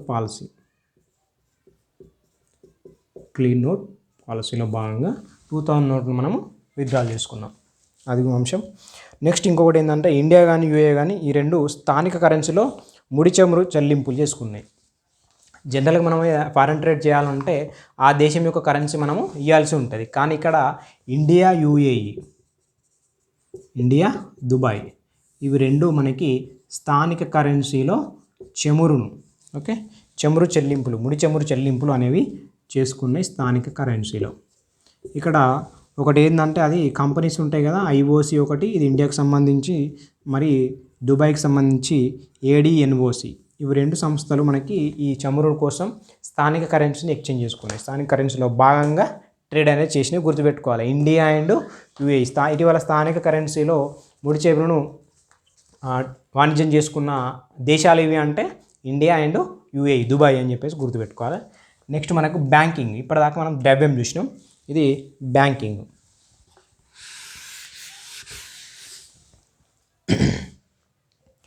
రైట్, మనకు బ్యాంకింగ్ సంబంధించి ఒక గవర్నర్ ఉంటారు, 4 డిప్యూటీ గవర్నర్ ఉంటారు. ఆర్బీఐ బ్యాంకింగ్, ఆర్బీఐ గురించి, రైట్. ఆర్బీఐలో మనకి ఒక గవర్నరు, 4 డిప్యూటీ గవర్నర్లు ఉంటారు. ఈ గవర్నర్ మనకు తెలుసు శక్తికాంత్ దాస్. ఓకే, మనకి ఇటీవల ఈ 4లో 2 రావడం జరిగింది, కొత్తగా అపాయింట్మెంట్ అయినలో. అదొకటి ఎం రాజేశ్వరరావు,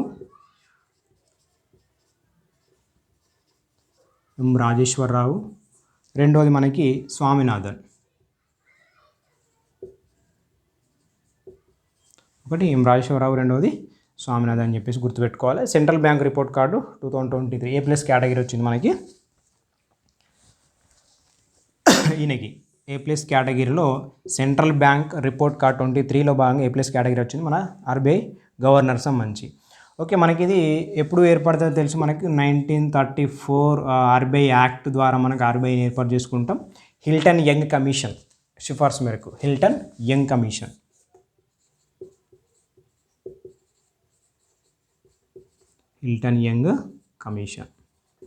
సిఫార్సు మేరకు 1934 ఆర్బీఐ యాక్ట్ ద్వారా మనకి ఆర్బీఐ అనేది ఏర్పడుతుంది.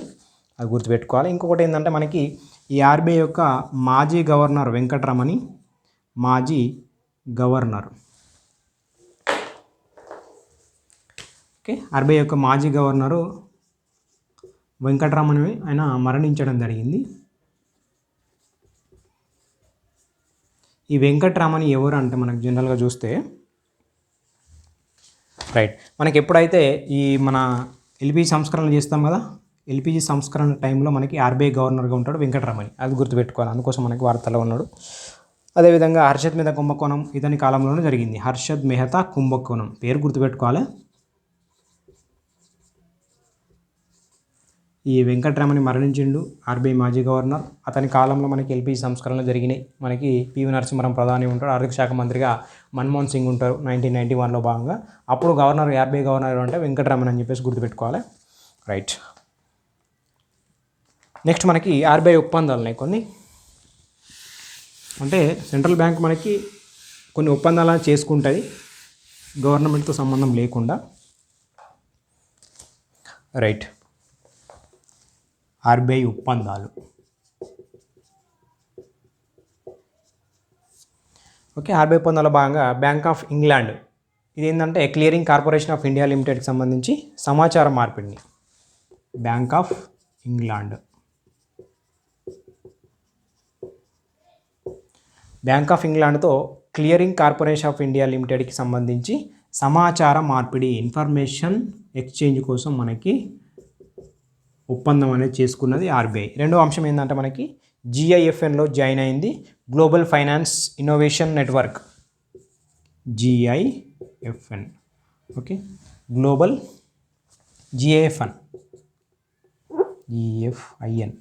Okay, global finance innovation network సంబంధించి గ్రీన్ వాషింగ్ నిరోధించడం కోసం. ఇది ఏంటంటే గ్రీన్ వాషింగ్ నిరోధించడం కోసం.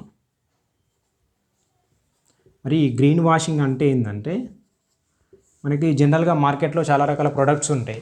కొన్ని ప్రొడక్ట్స్ మీద ఇది ఎలాంటి పర్యావరణానికి హానికరమైనది కాదు, పర్యావరణానికి మంచి చేసేది అంటే చెడు చేసేది కాదని చెప్పేసి కొంత అడ్వర్టైజ్మెంట్ అనేది మనం కొన్ని ప్రొడక్ట్స్ మీద చూస్తూ ఉంటాం. రైట్. ఎకో ఫ్రెండ్లీ అని చెప్పేసి కొన్ని ప్రొడక్ట్స్ మీద కనబడతాయి, కానీ ఎలాంటి ఎకో ఫ్రెండ్లీ కాకుండానే వాళ్ళు సేల్ చేస్తూ ఉంటారు. జస్ట్ అడ్వర్టైజ్మెంట్ కోసం అక్కడ ఇచ్చేసి సేల్ చేస్తూ ఉంటారు. అట్లాంటిదాన్ని మనం తొలగించడం అంటే గ్రీన్ వాషింగ్ అని చెప్పేసి అంటాం. రైట్. గ్రీన్ వాషింగ్ను దాన్నే గ్రీన్ వాషింగ్ అంటాం. అంటే ఎకో ఫ్రెండ్లీ అని చెప్పుకుంటూనే అది ఆటోమేటిక్గా మనకు వాతావరణానికి, వెదర్కి, మన వాతావరణానికి, నేచర్కి హానికరం చేసినప్పటికి కూడా వాళ్ళు ఎట్లాంటి మంచిగానే అడ్వర్టైజ్మెంట్ అనేది చేసుకుంటారు. దాన్ని మనం గ్రీన్ వాషింగ్ అని చెప్పి చెప్పుకుంటాం. దాన్ని నిరోధించడం కోసం మనకి ఒప్పందం చేసుకుంది RBI.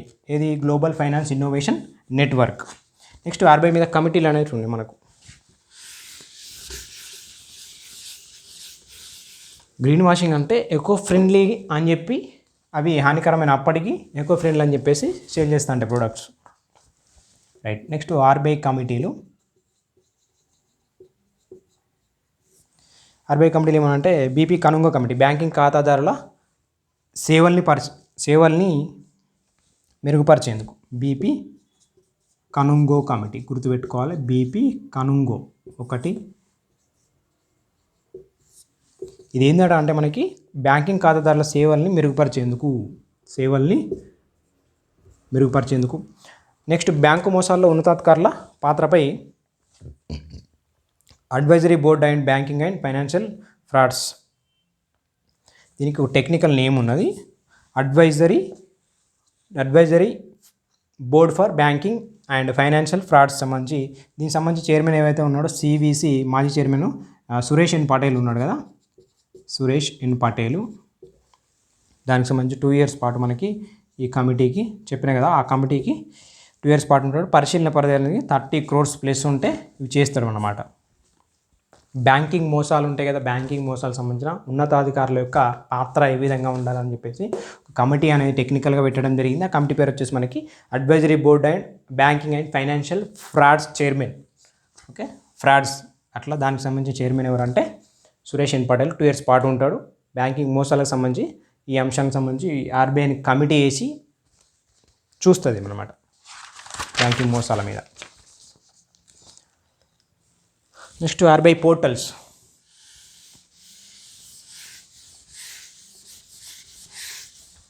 Okay, RBI portals. Udgam portal ఒకటి.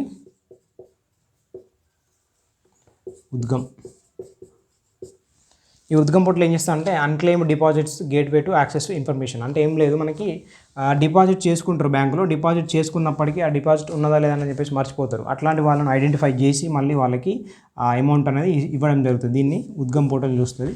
మరి ఇట్లా ఉద్గమ్ పోర్టల్ సంబంధించి 100 daysలో 100 payments 1st June నుండి ఉద్గమ్ పోర్టల్లో గుర్తించిన వారికి సొమ్ము డ్రా చేసుకుని ఇచ్చేందుకు మనకి ఇంకొక పోర్టల్ ఏంటంటే 100 days 100 payments అని చెప్పేసి ఇంకొకటి పెట్టింది. ఉద్గమ్ పోర్టల్ ఏమో డిపాజిట్ చేసుకున్న వాళ్ళని, అన్క్లెయిమ్ చేసుకునే వాళ్ళని ఐడెంటిఫై చేస్తుంది. ఐడెంటిఫై చేస్తే అట్లా 1 June నుంచి మనకి ఈ 100 పేమెంట్లు 100 రోజులు అని చెప్పేసి పెట్టేసి ఖాతాదారులు ఆ సొమ్మును డ్రా చేసుకునే విధంగా చేస్తుంది అన్నమాట, హెల్ప్ చేస్తుంది. ఇంకొకటి మనకి కరెంట్ అనేది పోవడం జరిగింది.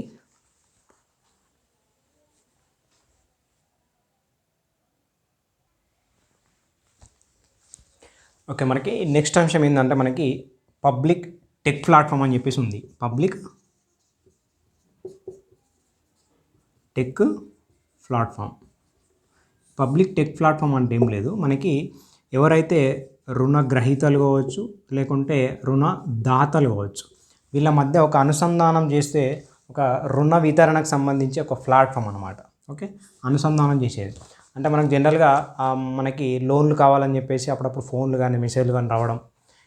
ఓకే, అట్లా మనము కావాల్సిన ఒకవేళ మనకి నీడ్ ఉంటే ఆ మెసేజ్లకి రెస్పాండ్ అవ్వడం, లేకుంటే ఆ మెంబర్లకి కాల్ చేయడం చెప్పేసి ఇట్లాంటి ఒక ప్లాట్ఫామ్స్ ఏదైతే ఉందో దాన్ని మనం పబ్లిక్ టెక్ ప్లాట్ఫామ్ అని చెప్పేసి అంటాం. ఓకే, మనకంటే ఈ లోన్లకు సంబంధించి ఈజీ చేయడానికి కోసం పబ్లిక్ టెక్ ప్లాట్ఫామ్ అని చెప్పేసి చెప్పుకోవచ్చు. ఇది ఒక పోర్టల్, ఆర్బీఐకి సంబంధించి గుర్తుపెట్టుకోవాలి. ఉద్గమం ఏం చేస్తుందంటే అన్క్లెయిమ్డ్ డిపాజిట్స్ ఏవైతే ఉన్నాయో క్లెయిమ్ చేసుకునేటట్టు ఐడెంటిఫై చేస్తుంది ఉద్గమ్ పోర్టల్. ఐడెంటిఫై చేసిన వాళ్ళకి ఇంకొకటి పెట్టారు మనకి పోర్టల్ అనేది 100 days 100 payments అని చెప్పేసి 1 June 2023 నుంచి అట్లా ఆ అన్క్లెయిమ్ చేసుకునే వాళ్ళకి డిపాజిట్ అనేది తీసుకొచ్చి అమౌంట్ అనేది ఇవ్వడం జరుగుతుంది. ఇంకొకటి public tech platform. Public tech platform అంటే చూసినాం మనం ఏంటంటే రుణగ్రహీతలు కావచ్చు రుణదాతలు కావచ్చు వీళ్ళ మధ్య ఒక అనుసంధానం అనేది ఏర్పాటు చేసి వాళ్ళకి సంబంధించిన ఒక లోన్కి సంబంధించి ఈజీ వే అనేది కనెక్ట్ అనేది చేస్తారు. Right,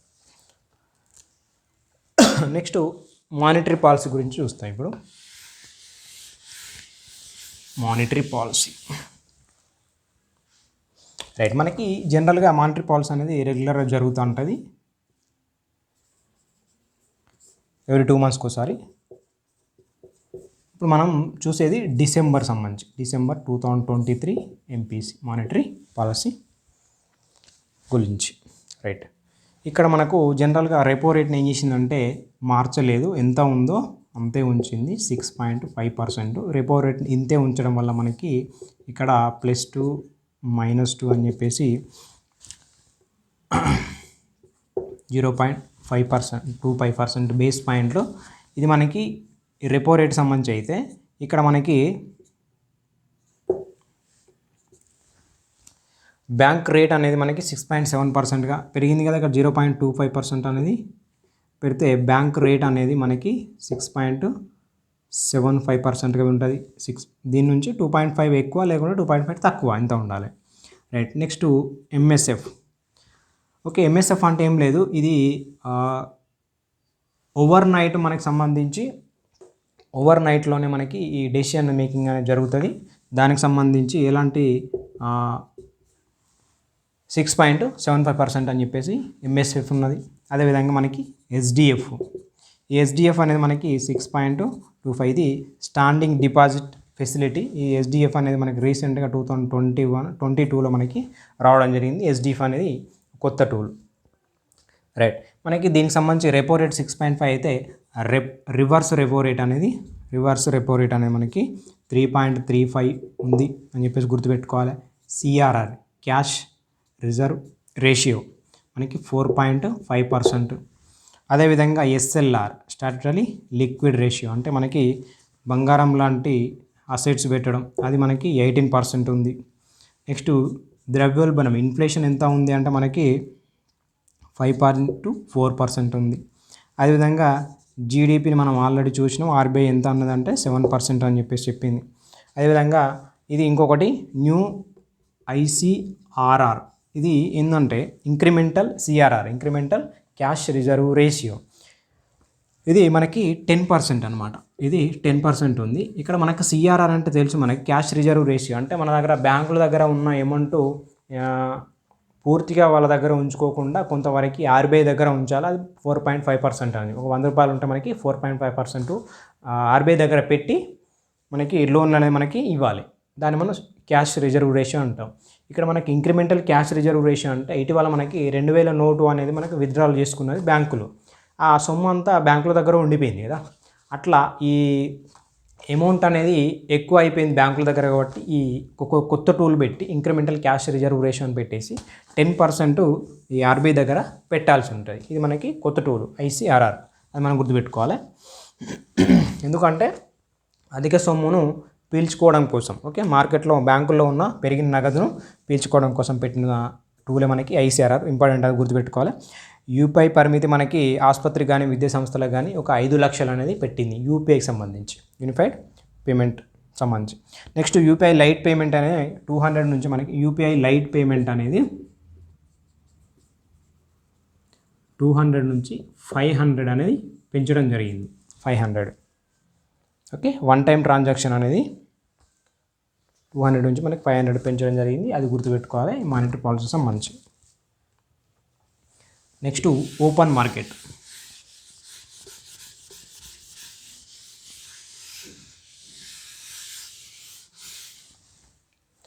next open market operations, దీనికి సంబంధించి buying selling G-sec by RBI. అంటే ఏం లేదు, మనకు ఎప్పుడైతే ద్రవ్యోల్బణం ఉంటుందో ద్రవ్యోల్బణం సమయంలో ఏం చేస్తుందంటే అధిక ధరలు ఉంటాయి కదా, అధిక ధరలు ఉన్నప్పుడు ఏం చేస్తుందంటే దీని దగ్గర ఆర్బీఐ దగ్గర జీసెక్స్ ఉంటాయి, గవర్నమెంట్ సెక్యూరిటీలు.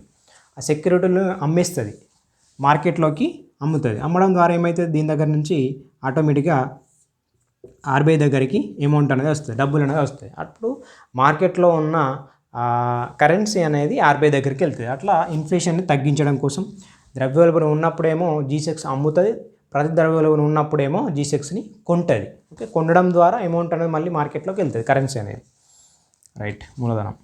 నెక్స్ట్ ఆర్బీఐ డివిడెండ్, ఫైనాన్షియల్ ఈ ఆర్బీఐ సంబంధించిన వాటా ఉంటుంది కదా, ఈ డివిడెండ్ అనేది మనకి ఫైనాన్షియల్ ఇయర్ 2023 సంబంధించి దాదాపు 87,460 కోట్లు అనేది ట్రాన్స్ఫర్ చేసింది గవర్నమెంట్కి. రైట్, అంటే ఆర్బీఐ వసూలు చేసి ఆర్బీఐ వాటా తీసుకొని గవర్నమెంట్కి ఇచ్చేస్తాయి కదా 87,000. ఎందుకంటే అధిక మొత్తంలో ఉంది అని చెప్పేసి ఫిగర్ గుర్తుపెట్టుకోవాలి మనం.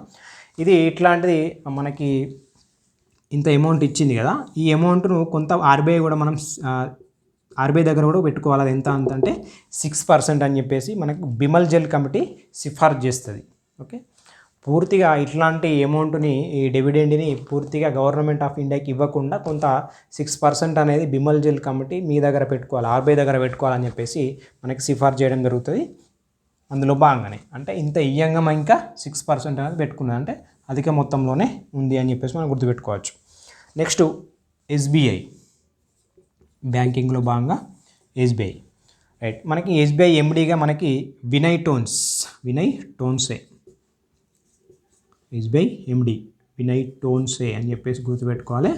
ఈ వినయ్ టోన్సే మనకి మరి ఎండీని ఎవరు సిఫారసు చేస్తారో అంటే ఎఫ్ఎస్ఐబి అంటే మనకి financial service institution of bureau, FSIB సిఫార్సు మేరకే మనకి ఎండీని నియామకం చేస్తారు. Right, financial service institution of bureau Vinay Tonse SBI MD అని చెప్పేసి గుర్తుపెట్టుకోవాలి. ఇక్కడ మనకి ఎవరి ప్లేస్లో వచ్చిందంటే స్వామినాథన్ ప్లేస్లో. మరి స్వామినాథన్ ఎటు పోయిందంటే స్వామినాథన్ మనకి ఇటీవల ఆయన ఆర్బీఐ డిప్యూటీ గవర్నర్గా వేయండి చెప్పేసి చెప్పుకున్నాం కదా, రాజేష్ కుమార్ అని చెప్పేసి, అదేవిధంగా రాజేశ్వరరావు అని చెప్పేసి, స్వామినాథన్ అని చెప్పేసి మనం స్టార్టింగ్లో మాట్లాడినాం. ఈయన ఆర్బీఐ డిప్యూటీ గవర్నర్గా పోతే ఇప్పుడు ఈయన ప్లేస్లో ఎవరు వచ్చిందంటే వినయ్ టోన్సే వచ్చిండు ఎస్బీఐ ఎండీగా. రైట్, మనకి ఎస్బీఐ బ్రాండ్ అంబాసిడర్గా ఎంఎస్ ధోని ఎన్నికైతారు, ఇది ఒకటి గుర్తుపెట్టుకోవాలి మనం. అదేవిధంగా పంజాబ్ నేషనల్ బ్యాంక్ అనేది వర్చువల్ బ్రాంచ్ అనేది పెట్టడం జరిగింది. పిఎన్బి మెటావర్స్,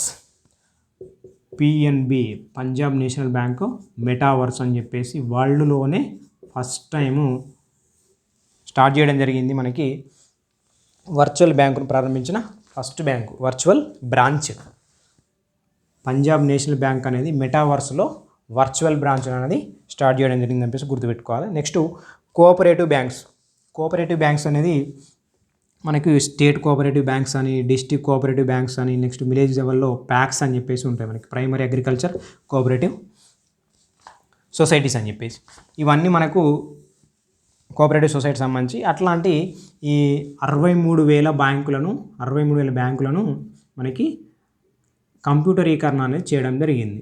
ఓకే, అది గుర్తుపెట్టుకోవాలి. ఇటీవల కంప్యూటరీకరణ చేసిన బ్యాంకులు ఎన్ని అంటే 63,000 బ్యాంకులు అని చెప్పేసి గుర్తుపెట్టుకోవాలి, cooperative banks. Next India post payment bank ఎయిర్టెల్తో కలిసి వాట్సాప్ బ్యాంకింగ్ని ప్రారంభించింది, అదొకటి అంశం. ఓకే, నెక్స్ట్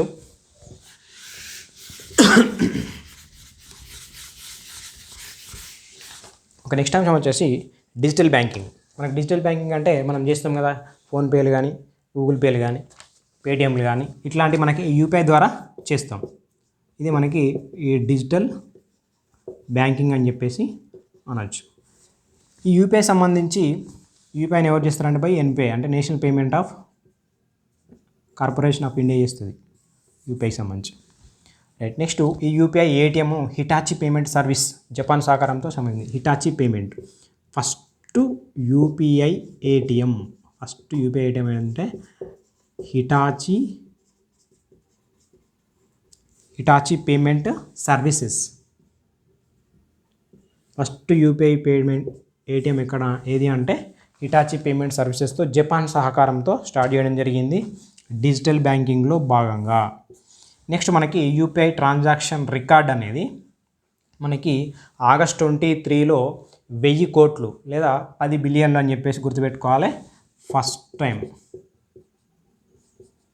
ఆగస్ట్ 2023లో 1000 కోట్లు అని చెప్పేసి. ఇది యూపీఐ ట్రాన్సాక్షన్ రికార్డు అంటే సంఖ్య ఇది. ఓకే, రికార్డుల సంఖ్య అన్నట్టు. నెక్స్ట్ హయ్యెస్ట్ ఎంత అంటే 11.4 బిలియన్ సంబంధించి. Next hello UPI.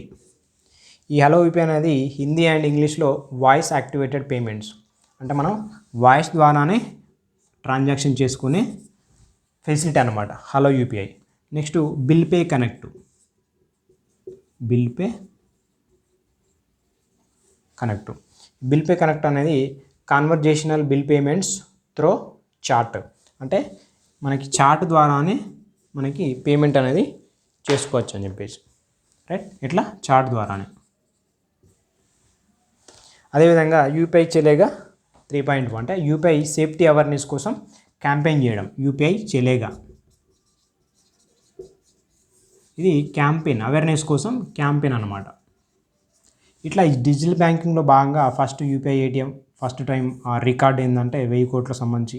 Hello UPIs అంటే మనకి వాయిస్ రికార్డ్ ద్వారా హిందీ ఇంగ్లీష్ ద్వారా వాయిస్తోనే మనకి ట్రాన్సాక్షన్ అనేది చేయొచ్చు. అదేవిధంగా బిల్ పే కనెక్ట్ చాట్ ద్వారా కూడా మనం పేమెంట్ చేయొచ్చు. ఈ యూపీఐ చెలేగా అంటే మనకి పేమెంట్ సంబంధించి అవేర్నెస్ అనేది కలిగించడం, క్యాంపెయిన్ చేయడం. నెక్స్ట్ అదేవిధంగా ఫస్ట్ డిజిటల్ బ్యాంకింగ్ స్టేట్ ఏదంటే కేరళ. మనకి first digital banking state Kerala అని చెప్పేసి గుర్తుపెట్టుకోవాలి. ఫస్ట్ డిజిటల్ బ్యాంకింగ్ స్టేటు ఇది మనకి Kerala fibre optical network. KFON అని చెప్పేసి గుర్తుపెట్టుకోవాలి. నెక్స్ట్ మనకు కొన్ని స్కీమ్స్ ఉన్నాయి. మహిళా సేవింగ్స్ అమ్మ అని చెప్పేసి, అదేవిధంగా ప్రధానమంత్రి జన్ధన్ యోజన, ఇట్లాంటి సంబంధించిన బ్యాంకింగ్ ఏదా ఈ అంశంలో చూస్తాం మనం. ఇది ఒకసారి చూడొచ్చు. మహిళా సమ్మాన్ నిధి సేవింగ్ సర్టిఫికేట్, మహిళా సమ్మాన్ నిధి సేవింగ్ సర్టిఫికేట్. ఇది మనకు జనరల్గా మహిళకి అంటే మైనర్ బాలిక అయితేనేమో మహిళ పేరు మీద చేసుకోవాల్సి ఉంటుంది. మైనర్ బాలిక లేదా మహిళ. ఈ టెన్యూర్ ఏంటంటే మనకి అకౌంట్ ఓపెన్ ఏంటంటే 31 మార్చి 2025 వరకు. అదేవిధంగా లిమిట్ ఎంత అంటే 1000 నుంచి మనకి మినిమం, ఇది మ్యాక్సిమం ఎంత అంటే 2 lakhs. ఓకే. అదేవిధంగా మనకి మెచ్యూరిటీ ఏంటంటే 2 years from date of opening. మనకి ఈ ఎప్పుడైతే ఓపెన్ చేస్తుందో అకౌంట్ దాని తర్వాత 2 years వరకు మెచ్యూరిటీ అనేది వస్తుంది, తీసుకోవచ్చు. అట్లా పార్షియల్ విత్డ్రాల్ చేసి 40% ఆఫ్టర్ 1 year అంటే మనకి 1 year తర్వాత కూడా మనకి 40% అమౌంట్ అనేది తీసుకునే ఛాన్స్ ఉంది. అదేవిధంగా ఇంట్రెస్ట్ మనకి 7.5% ఉంటుంది దీంట్లో, 7.5%. ఇది మనకి మహిళా సేవింగ్ సర్టిఫికేట్, ఇది ఒక స్కీమ్ మనకి. అదేవిధంగా ఇంకొకటి వార్తల్లో ఏముందంటే మనకి PM జన్ధన్ యోజన సంబంధించి 9 years కంప్లీట్ అయింది, 9 years పూర్తి చేసుకున్నది. అది మనకి 50 కోట్ల ఖాతాలు రికార్డ్. ఇది 50 కోట్ల ఖాతాలు అనేటివి PM జన్ధన్ యోజన కింద ఓపెనింగ్ అయినాయి. అదేవిధంగా 67% రూరల్ సెమీ అర్బన్, మరి 56% అనేది దీంట్లో ఉమెన్ అన్నమాట. Okay, lady. ఇది మనకి PM జన్ధన్ యోజన 9 సంవత్సరాలు కంప్లీట్ చేసుకున్నది. 50 కోట్ల ఖాతాలు అనేవి ఓపెన్ అయినాయి. 67% అనేది మనకి రూరల్లో ఉంది, 56 అనేది మనకి ఉమెన్కి సంబంధించిన ఖాతాలు %. నెక్స్ట్ మనకి కొంత న్యూస్ ఏంటంటే ఎన్ఏఆర్సీఎల్ చైర్మన్గా మనకి కర్ణశేఖర్, సిసిఐ అని చెప్పేసి కాంపిటీషన్ కమిషన్ ఆఫ్ ఇండియా అంటాం కదా, రవనీత్ కౌర్ అని చెప్పేసి గుర్తుపెట్టుకోవాలి, ఫస్ట్ మహిళ. రైట్. నెక్స్ట్ మనకి power finance corporation first women chairman ఎవరంటే పర్మిందర్ చోప్రా. ఇది మనం గుర్తుపెట్టుకోవాలి, Parminder Chopra. Power finance corporation first మహిళా chairman Parminder Chopra. Largest NBSP Maharatna, ఇది మహారత్న హోదా అనేది రావడం జరిగింది. Next domestically systematically important banks DSIB అని చెప్పేసి అంటాం. అదొకటి ఎస్బీఐ, రెండోది ఐసిఐ, ఇంకొకటి హెచ్డిఎఫ్సి. వీటిని మనము డొమెస్టికల్లీ సిస్టమేటికల్లీ ఇంపార్టెంట్ బ్యాంక్స్ అని చెప్పేసి అంటాం. అంటే ఇవి మ్యాక్సిమం ఫెయిల్ కావు అని చెప్పేసి వీటికి సిస్టమేటికల్ అని చెప్పేసి పేరు అనేది పెట్టడం జరిగింది. ఫెయిల్ అనేది కావు. మరి దేని ద్వారా వచ్చిందంటే ఆర్బీఐ ద్వారానే వస్తుంది, ఆర్బీఐ చేస్తాను అనమాట. డొమెస్టికల్లీ సిస్టమేటికల్లీ ఇంపార్టెంట్ బ్యాంక్స్ ఏవంటే ఎస్బీఐ కానీ, ఐసిఐసిఐ కానీ, హెచ్డిఎఫ్సి అని చెప్పేసి గుర్తుపెట్టుకోవాలి. నెక్స్ట్ మనకి వరల్డ్కి సంబంధించిన ఇష్యూస్ కొన్ని ఉన్నాయి. అవి మనకి స్విఫ్ట్ కోడ్. స్విఫ్ట్ కోడ్ అంటే society for world wide inter bank financial telecommunication. దీనికి సంబంధించి రష్యన్ అనేది బహిష్కరణ చేయడం జరిగింది, అది గుర్తుపెట్టుకోవాలి. రష్యా బహిష్కరణ ఏంటంటే the service bureau of financial messaging system. అంటే మనకు జనరల్గా society for world wide inter bank financial సంబంధించి ఏదైతే ఉంటుందో ఆ మెసేజింగ్ సిస్టమ్ ఉంటుంది ఫైనాన్షియల్గా, దాని నుంచి మా రష్యన్ అనేది బహిష్కరణ చేయడం జరిగింది. స్విఫ్ట్ కోడ్ అని చెప్పేసి అంటాం దీన్నే. Society for world wide inter bank financial telecommunications. Okay, ఈ కోడ్ దీని నుంచి రష్యా అనేది బహిష్కరణ చేయడం జరిగిందని చెప్పేసి గుర్తుపెట్టుకోవాలి. ఇది మనకి the service bureau of financial messaging system అని చెప్పేసి గుర్తుపెట్టుకోవాలి. నెక్స్ట్ సిలికాన్ వ్యాలీ, ఇది అమెరికాకు సంబంధించిన బ్యాంకు. ఇది 2008 ఆర్థిక సంక్షోభం తర్వాత విఫలమైన అతిపెద్ద బ్యాంక్ అని చెప్పేసి గుర్తుపెట్టుకోవాలి. మనకి చాలాసార్లు వార్తల్లో వచ్చింది ఇది. సిలికాన్ వ్యాలీ బ్యాంకు అమెరికా యొక్క బ్యాంకు అని చెప్పేసి గుర్తుపెట్టుకోవాలి. Next capital market.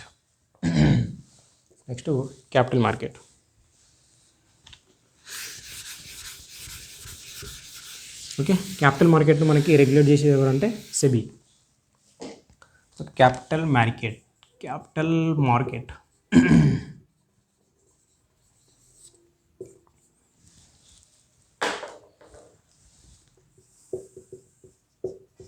Okay, security exchange board of India అని చెప్పేసి అంటాం కదా, సెబీ అనేది కంట్రోల్ చేస్తుంది. ఇది మనకి దీనికి సంబంధించి క్యాపిటల్ మార్కెట్ సంబంధించి ఒకటి మనకి ఎస్ఎస్సి వార్తల్లో ఉందంటే సోషల్ స్టాక్స్ ఎక్స్చేంజ్. ఓకే, ఈ సోషల్ స్టాక్స్ ఎక్స్చేంజ్ అనే ఎస్ఎస్సి అంటాం కదా, ఇది ఏర్పాటుకి ఎస్ఎస్సి కావచ్చు, అదేవిధంగా ఎన్ఎస్సి కావచ్చు, నేషనల్ స్టాక్ ఎక్స్చేంజ్ కావచ్చు. ఇవి ఏర్పాటుకి ఏంటంటే ఆర్బీఐ అనేది ఆమోదించింది అని చెప్పేసి గుర్తుపెట్టుకోవాలి. SSC social stock exchange.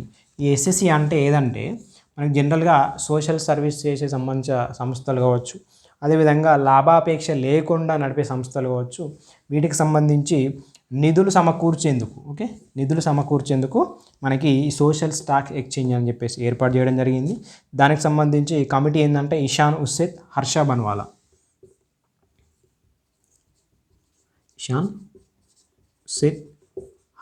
Banwala అని చెప్పేసి గుర్తుపెట్టుకోవాలి. ఎస్ఎస్సి ఎన్ఎస్సి సంబంధించి.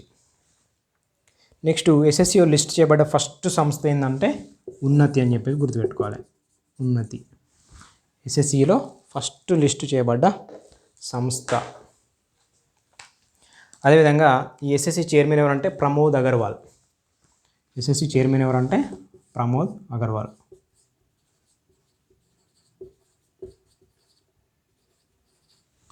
ఓకే, నెక్స్ట్ అదేవిధంగా మనకి T+O సెటిల్మెంట్ అంటే మనకి 31 మార్చ్ 2024 నుంచి T+O సెటిల్మెంట్ అనేది 31 మార్చ్ 2024 నుంచి, అంటే ఈ ఇయర్ నుంచే 31 మార్చ్ నుంచి మనకి ఇంప్లిమెంట్ అవుతుంది. ఇప్పుడు ప్రస్తుతానికి మనకి T+1 సెటిల్మెంట్ అనేది ఉన్నది. T+1 అంటే ఏం లేదు, ఏవైతే స్టాక్ మార్కెట్ సంబంధించిన లావాదేవీలు ఉన్నాయో ఆ లావాదేవీలు అనేది మనకి రికార్డ్ కావడానికి, నమోదు కావడానికి ఒక రోజు పడుతుంది. అంటే ఈరోజు అయిన లావాదేవీలు రేపు చూపిస్తుంది మనకి. అంటే ఒక స్టాక్ అమ్మినా కానీ కొన్నా కానీ దానికి సంబంధించి ఒక రోజు అనేది పడుతుంది. అట్లా T+1 సెటిల్మెంట్ అంటాం. కానీ 31 మార్చ్ 2024 నుంచి అయితే మనకి T+0 అంటే ఈరోజు చేయబడిన ఈ లావాదేవీలు ఏవైతే ఉంటాయో ఇదే రోజు నమోదు కావడం మీద మనం T+0 సెటిల్మెంట్ అని చెప్పేసి చెప్తాం. ఇది మనకు T+1 సెటిల్మెంటు ఇండియా అండ్ చైనాకు సంబంధించి మనకు T+1 సెటిల్మెంట్ అనేవి ఉన్నాయి. మరి ఫస్ట్ టైం T+0 సెటిల్మెంట్ అనేది ఫస్ట్ టైము ఇండియానే చేసుకోబోతుంది T+0 సెటిల్మెంటు. అట్లా అదేవిధంగా gift Nifty Bharat plus Singapore capital market అనేది NSE SGX గుర్తుపెట్టుకోవాలి. గిఫ్ట్ ప్లస్ నిఫ్ట్ ఇది మనకి భారత్ ఒకటి ప్లస్ సింగపూర్ అని చెప్పేసి గుర్తుపెట్టుకోవాలి. ఇది ఏంటంటే క్యాపిటల్ మార్కెట్ సంబంధించి. Okay, next sovereign green bond అంటే మనకి ఎకో ఫ్రెండ్లీ సంబంధించిన ఏవైతే కంపెనీస్ ఉంటాయో దానికి సంబంధించిన సావరిన్ గ్రీన్ బాండ్లు అనేవి రిలీజ్ చేస్తాయి. సావరిన్ గ్రీన్ బాండ్స్ అనేవి మనకి RBI అనేది 2 విడతల్లో జారీ చేసింది. Sovereign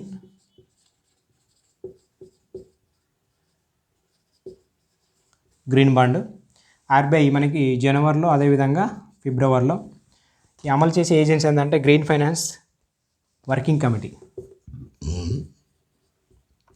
green finance working committee implementation చేసేది, రైట్. మరి ఇది ఏ విధంగా ఉంటుంది అంటే ఇప్పుడు జనరల్గా ఒక మనిషి ఉన్నాడు, దానికి మనం ఉన్నాం కదా, దానికి సంబంధించి మనం ఏం చేస్తామంటే అమౌంట్ ఇస్తాం. ఇక్కడ RBI అనేది మనకి గ్రీన్ బాండ్ అనేది ఇస్తుంది. ఓకే, మనకు వచ్చిన అమౌంట్ మనకి గవర్నమెంట్ ఆఫ్ లేకుంటే అదే కన్సాలిడేట్ ఆఫ్ ఫండ్ ఆఫ్ ఇండియాకి ఇస్తుంది. ఇచ్చినప్పుడు గవర్నమెంట్ అనేది ఖర్చు చేస్తుంది. మళ్ళీ ఖర్చును కూడా మనకి అంటే మనకి రిపోర్ట్ అనేది ఇవ్వాల్సి ఉంటుంది ఫైనాన్స్ మినిస్టర్ అనేది. Okay, finance minister. ఇట్లా ఈ గ్రీన్ ఫైనాన్స్ వర్కింగ్ కమిటీ అనేది మనకి ఈ విధంగా ఇంప్లిమెంటేషన్ అనేది చేస్తుంది.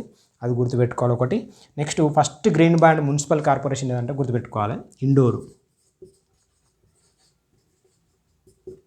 First green bond corporation Indore అని చెప్పేసి గుర్తుపెట్టుకోవాలి. నెక్స్ట్ ఇన్సూరెన్స్ అయిపోయింది, ఇన్సూరెన్స్ కాదు క్యాపిటల్ మార్కెట్ అయిపోయింది. Next insurance.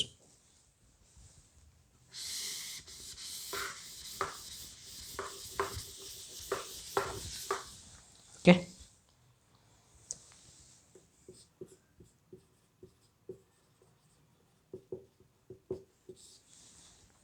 ఇన్సూరెన్స్. ఈ ఇన్సూరెన్స్ని రెగ్యులేట్ చేసేది ఏమన్నా బీమా సంస్థలు రెగ్యులేట్ చేసేది IRDA అని చెప్పేసి గుర్తుపెట్టుకోవాలి మనం. IRDI insurance regulatory development authority of India, right. దీంట్లో మనకి ఇన్సూరెన్స్లో సంబంధించి బీమా సుగం ఒకటి వార్తల్లో ఉంది. బీమా సుగం అంటే బీమా ఉత్పత్తులు కావచ్చు, సేవల కోసం కావచ్చు, మనకి ఆన్లైన్ మార్కెట్ అనేది అవైలబుల్లో ఉంటుంది. ఇది బీమా సుగం. ఓకే, నెక్స్ట్ LIC ఎందుకు వార్తల్లో ఉందంటే LIC చైర్మన్ వచ్చేసి సిద్ధార్థ్ మెహంతి అని చెప్పేసి గుర్తుపెట్టుకోవాలి. అదేవిధంగా LIC సంబంధించిన MD ఉంటారు కదా, దొరైస్వామి. వీళ్ళు నియామకమైన 2023లోనే. ఓకే, దొరైస్వామి. నెక్స్ట్ IRDAI సభ్యుడిగా BC పట్నాయక్. దీని యొక్క సభ్యుడు ఎవరంటే BC పట్నాయక్ నియామకం జరిగింది. ఇది గుర్తుపెట్టుకోవాలి. మనకి బీమా సంస్థలకు సంబంధించి బీమా సుగం ఉంది. ఉత్పత్తులు కావచ్చు, సర్వీసెస్ కావచ్చు, దానికి సంబంధించిన ఆన్లైన్ మార్కెట్ అనేది చేసుకోవచ్చు బీమా సుగం పోర్టల్ సంబంధించి. నెక్స్ట్ LIC అనేది చైర్మన్ మనకి సిద్ధార్థ మెహంతి, అదేవిధంగా MD కూడా మనకి దొరైస్వామి. వీళ్ళు నియామకం జరిగింది కాబట్టి మనకి వార్తల్లో ఉంది LIC. నెక్స్ట్ IRDA యొక్క సభ్యుడు ఎవరంటే BC పట్నాయక్ నియామకం కావడం జరిగింది. నెక్స్ట్ పెన్షన్ మనకి NPS అమలు ప్లస్ మెరుగుపై కమిటీ TV సోమనాథ్. ఓకే, పెన్షన్లో భాగంగా NPS ఉంది కదా, నేషనల్ పెన్షన్ స్కీమ్ యొక్క అమలు ప్లస్ మెరుగుదల గురించి ఈ కమిటీ అనేది వేయడం జరిగింది TV సోమనాథ్. ఈయన ఫైనాన్స్ సెక్రటరీ, ఆర్థిక కార్యదర్శి. ఓకే, మనకి రీసెంట్గా ఓపీఎస్ను ఇంప్లిమెంట్ చేస్తున్న రాష్ట్రాలు ఏదంటే ఓల్డ్ పెన్షన్ స్కీమ్ను హిమాచల్ ప్రదేశ్, రాజస్థాన్, ఓకే, జార్ఖండ్, ఛత్తీస్గఢ్, పంజాబ్, ఇవి మనం గుర్తుపెట్టుకోవాలి. ఓకే, ఓల్డ్ పెన్షన్ స్కీమ్ని ఇంప్లిమెంట్ చేస్తున్నాయి, రైట్. ఓకే, ఇక్కడ ఓల్డ్ పెన్షన్ స్కీమ్ అంటే ఆటోమేటిక్గా మనకు ఎలాంటి కాంట్రిబ్యూషన్ లేకున్నప్పటికీ కూడా గవర్నమెంట్ మనకి రిటైర్మెంట్ సమయంలో మనకున్న ఆ బేసిక్ ఏదైతే ఉందో దాంట్లో 50% ప్లస్ ఉన్న డిఎన్ కలిపి ఇచ్చేది ఓపీఎస్. ఈ ఎన్పిఎస్ అనేది మనకి ఏంటంటే మనకు కొంత కాంట్రిబ్యూషన్ ఉంటుంది. ఓకే, మనకి 14% కాంట్రిబ్యూషన్ చేసిన తర్వాత గవర్నమెంట్ ఆఫ్ ఇండియా మనకి 10% యాడ్ చేసి మనకి మొత్తం 24% ఎంత అయితే అమౌంట్ ఉంటుందో అంత షేర్ మార్కెట్ సంబంధించిన వాల్యూని బట్టి ఎన్పిఎస్ అనేది రావడం జరుగుతుంది. ఎన్పిఎస్కి ఓపీఎస్కి డిఫరెంట్. అది ఓపీఎస్ ఏదైతే రాష్ట్రాలు ఇంప్లిమెంట్ చేస్తున్నారో గుర్తుపెట్టుకోవాలి. హిమాచల్ ప్రదేశ్, రాజస్థాన్, జార్ఖండ్, ఛత్తీస్గఢ్, పంజాబ్ అని చెప్పేసి గుర్తుపెట్టుకోవాలి. అంటే మనకి ఎన్పిఎస్ మీద సోమనాథన్ కమిటీ వేసిన అని చెప్పేసి కూడా గుర్తుపెట్టుకోవాలి. నెక్స్ట్ మనకి అగ్రికల్చర్.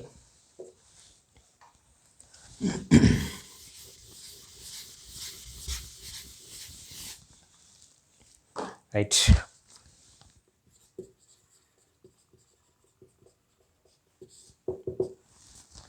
అగ్రికల్చర్ సంబంధించి ఎంఎస్ స్వామినాథన్ మృతి చెందింది మనకి తెలుసు. హరిత విప్లవ పితామహుడు. రైట్, ఎంఎస్ స్వామినాథన్ మరణించిండు. Indian green revolution father. 1971లో మనకి రామన్ మెగసెసే అవార్డు వచ్చింది. అదేవిధంగా 1987లో మనకి వరల్డ్ ఫుడ్ ప్రైజ్ అవార్డు వచ్చింది. కొన్ని అంశాలు, చాలా అంశాలు ఉంటాయి. ఐసిఆర్ director, Indian council of agriculture research DG డైరెక్టర్గా చేసిండు. అదేవిధంగా జాతీయ వ్యవసాయ commission chairperson 2004-05. Okay, national agriculture commission యొక్క చైర్మన్గా చేసిండు 2004 and 2005 సంబంధించి.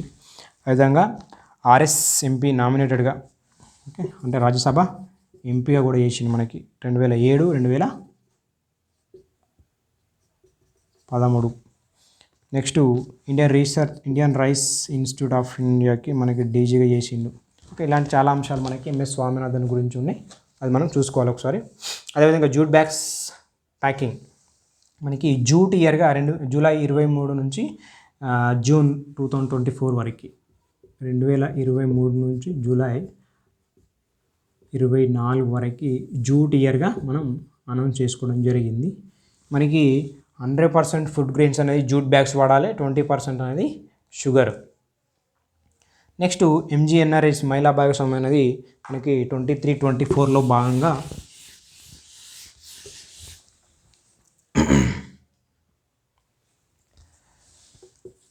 ఎంజీఎన్ఆర్ఈజీఎస్ భాగస్వామ్యం ఉంది. వర్క్లో భాగస్వామ్యం ఏంటంటే 59% మహిళలది ఉందట, మహిళా భాగస్వామ్యం అనేది. నెక్స్ట్ మనకు ఎంఎస్పి. ఓకే, ఎంఎస్పి అంటే మనకు మినిమం సపోర్ట్ ప్రైస్ ఉంది కదా. మినిమం సపోర్ట్ ప్రైస్లో భాగంగా మనకి 14 మ్యాండేటరీ ఖరీఫ్ ఉంటాయి. అదేవిధంగా 6 మనకి రబీ పంటలు ఉంటాయి మ్యాండేటరీ. దానికి సంబంధించి మళ్ళీ నెక్స్ట్ ముడి జనుము ఉంటుంది. అదేవిధంగా నెక్స్ట్ దాని తర్వాత ఎండు కొబ్బరి ఉంటుంది. ఇవన్నీ ఎంఎస్పి కల్పించే పంటలు. నెక్స్ట్ చెరుకు ఉంటుంది. ఇది ఎఫ్ఆర్పి చెరుకు అనేది fair and remuneration price, right. Next మనకి ఇక్కడ రబీకి సంబంధించి ఒక ప్రత్యేకమైన అంశం ఉంది. ఏంటంటే ఫస్ట్ టైం గోధుమకి 7% పెంపు అనేది 9 సంవత్సరాల్లో అత్యధికంగా అని చెప్పేసి చెప్పుకోవచ్చు. గోధుమ, ఓకే, 9 సంవత్సరాల్లో అత్యధికంగా 7% అనేది పెంచడం జరిగింది గోధుమకి, రబీ పంటలో భాగంగా. అది గుర్తుపెట్టుకోవాలి, రైట్.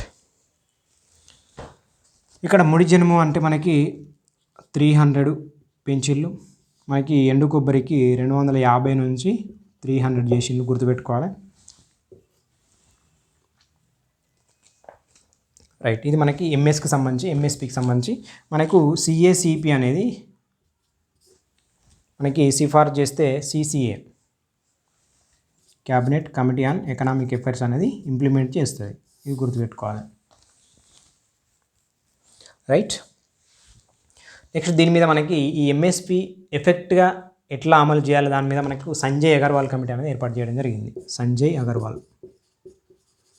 ఇవన్నీ మనకు న్యూస్లో ఉన్న అంశాలు ఎకనామిక్ సంబంధించి, ఎంఎస్పి కూడా, రైట్. అగ్రికల్చర్. Next industries.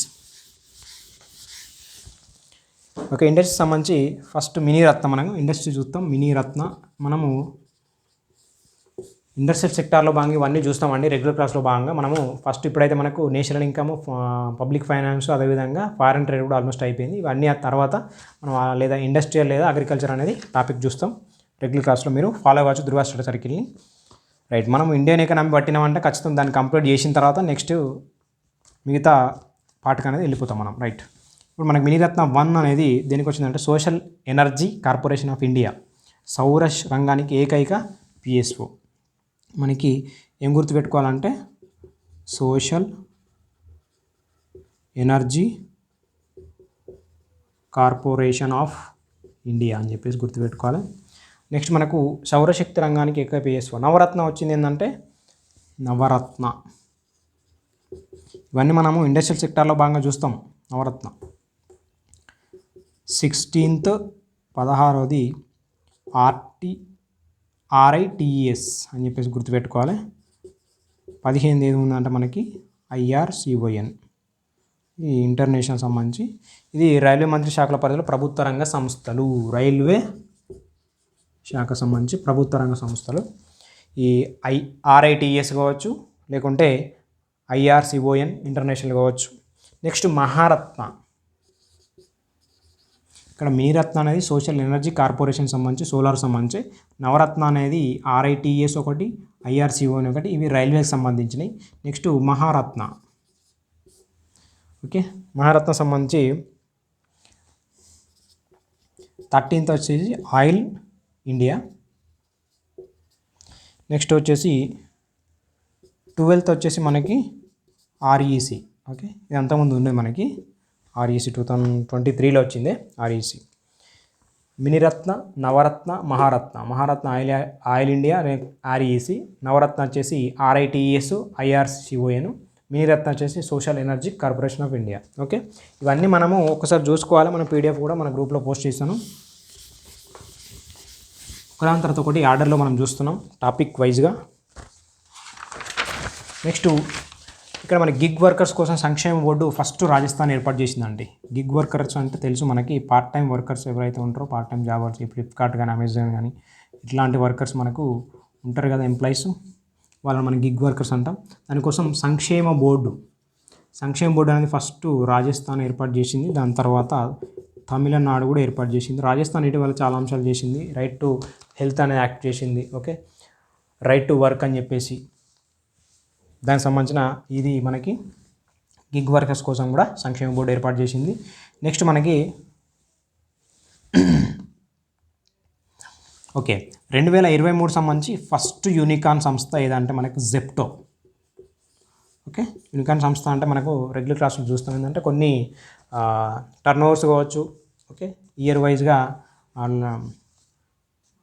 సాధించే లాభాలు కావచ్చు, దాన్ని మనం పరిధిలోకి తీసుకొని యూనికార్న్ అని చెప్పేసి చెప్తాం. నెక్స్ట్ మొట్టమొదటి floating store I have space dal సరస్సు మీద ఏర్పాటు చేయడం ఉంది. Floating store. Okay, first floating store ఏంటంటే దాల్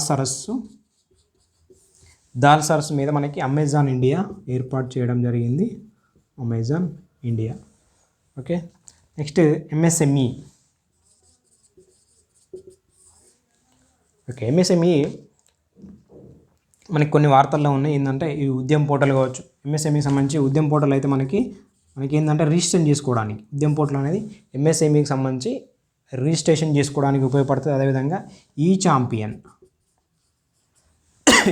అంటే ఫిర్యాదుల పరిష్కారం కోసం, అదేవిధంగా సమాధానాన్ని అంటే ఈ చెల్లింపులకు సంబంధించిన వివాదాలు ఏదైతే ఉంటాయో అవి మనకి పరిష్కరించేది.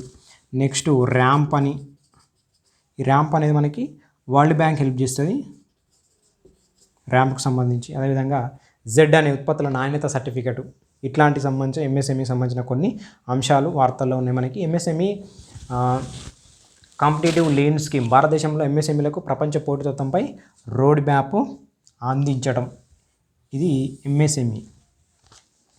ఉద్యమ్ పోర్టల్ కావచ్చు, ఈ ఛాంపియన్ కావచ్చు, సమాధానం కావచ్చు, ర్యాంప్ కావచ్చు, ఇవన్నీ మనకి గ్రూప్ 1లో క్వశ్చన్ కూడా రావడం జరిగింది వీటి మీద. ఓకే,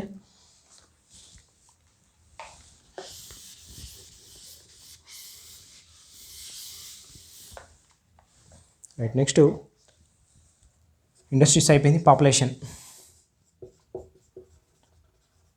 ఓకే, పాపులేషన్ సంబంధించి మన ఇండియా 2023 సెప్టెంబర్ నాటికి మనకి ప్రపంచంలోనే అతిపెద్ద జనాభా దేశం ఏర్పడ్డది. మనకి ఎంత అంటే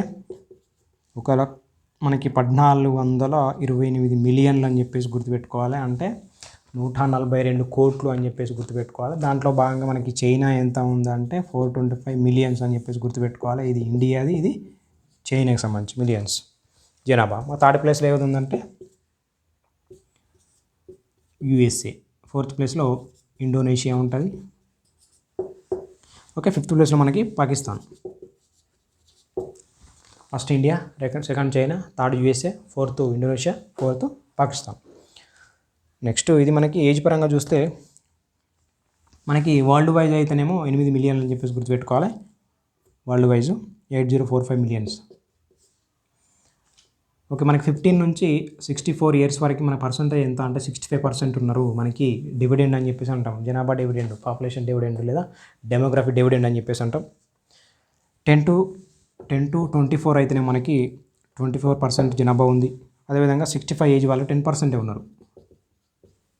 10% మనకి ఉండడం జరిగింది. లైఫ్ ఎక్స్పెక్టెన్సీ ఎంత ఉన్నదంటే 71%, 71 ఏజ్. అదేవిధంగా ఇండియాది కూడా 71. నెక్స్ట్ ఫీమేల్ సంబంధించి, ఇది మేల్ సంబంధించి. ఫీమేల్ సంబంధించి అయితే 76 ఉన్నారు. అంటే మేల్ కంటే ఫీమేలే లైఫ్ ఎక్స్పెక్టెన్సీ ఎక్కువ ఉంటుంది. మనకి 74 ఇండియాలో. 70 ఉంటే ఇక్కడ 74 ఉన్నది. వరల్డ్ వైజ్ అయితేనేమో 70, 76. నెక్స్ట్ ఇండియా టీఎఫ్ఆర్ మనకి 2 ఉంది. టోటల్ ఫెర్టిలిటీ రేట్ అనేది 2% ఉంది. వరల్డ్లో అయితే 2.3 ఉంది. ఓకే, ఇది మనకి పాపులేషన్ సంబంధించి జనరల్ అంశాలు. ఇవి మన కరెంట్ అఫైర్స్లో భాగంగా మనకి ఏంటంటే ఎందుకు వార్తలు ఉందంటే మనకి ఇటీవల రిపోర్ట్ అనేది చేయడం జరిగింది. మనకి ఏంటంటే UNFDA సంస్థ, రైట్, అంటే world population report on population fund.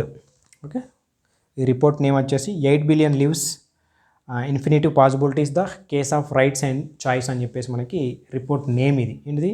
8 billion lives అంటే మనకి ప్రపంచంలో 8 మిలియన్ల మనకి జనాభాని చేరుకున్నాయి. 8 billion lives infinitive possibilities the case of rights and choice అని చెప్పేసి మనకి పేరు అనేది ఉంది. రిపోర్ట్ నేమ్ అది, రైట్.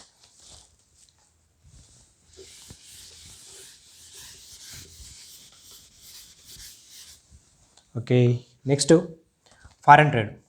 మనం ఆల్రెడీ రెగ్యులర్ క్లాస్లో భాగంగా ఫారెన్ ట్రేడ్ అనే టాపిక్ కూడా ఆల్మోస్ట్ కంప్లీట్ అయిపోయింది. మనకి లాస్ట్లో ఉన్నాం మనం, రైట్. ఫారెన్ ట్రేడ్ సంబంధించి ఎఫ్డిఐలు మనకి 2023 సంబంధించి దేశాలు, ఒకటి సింగపూర్, రెండోది మారిషస్, మూడోది అమెరికా, ఇట్లా ఉంది.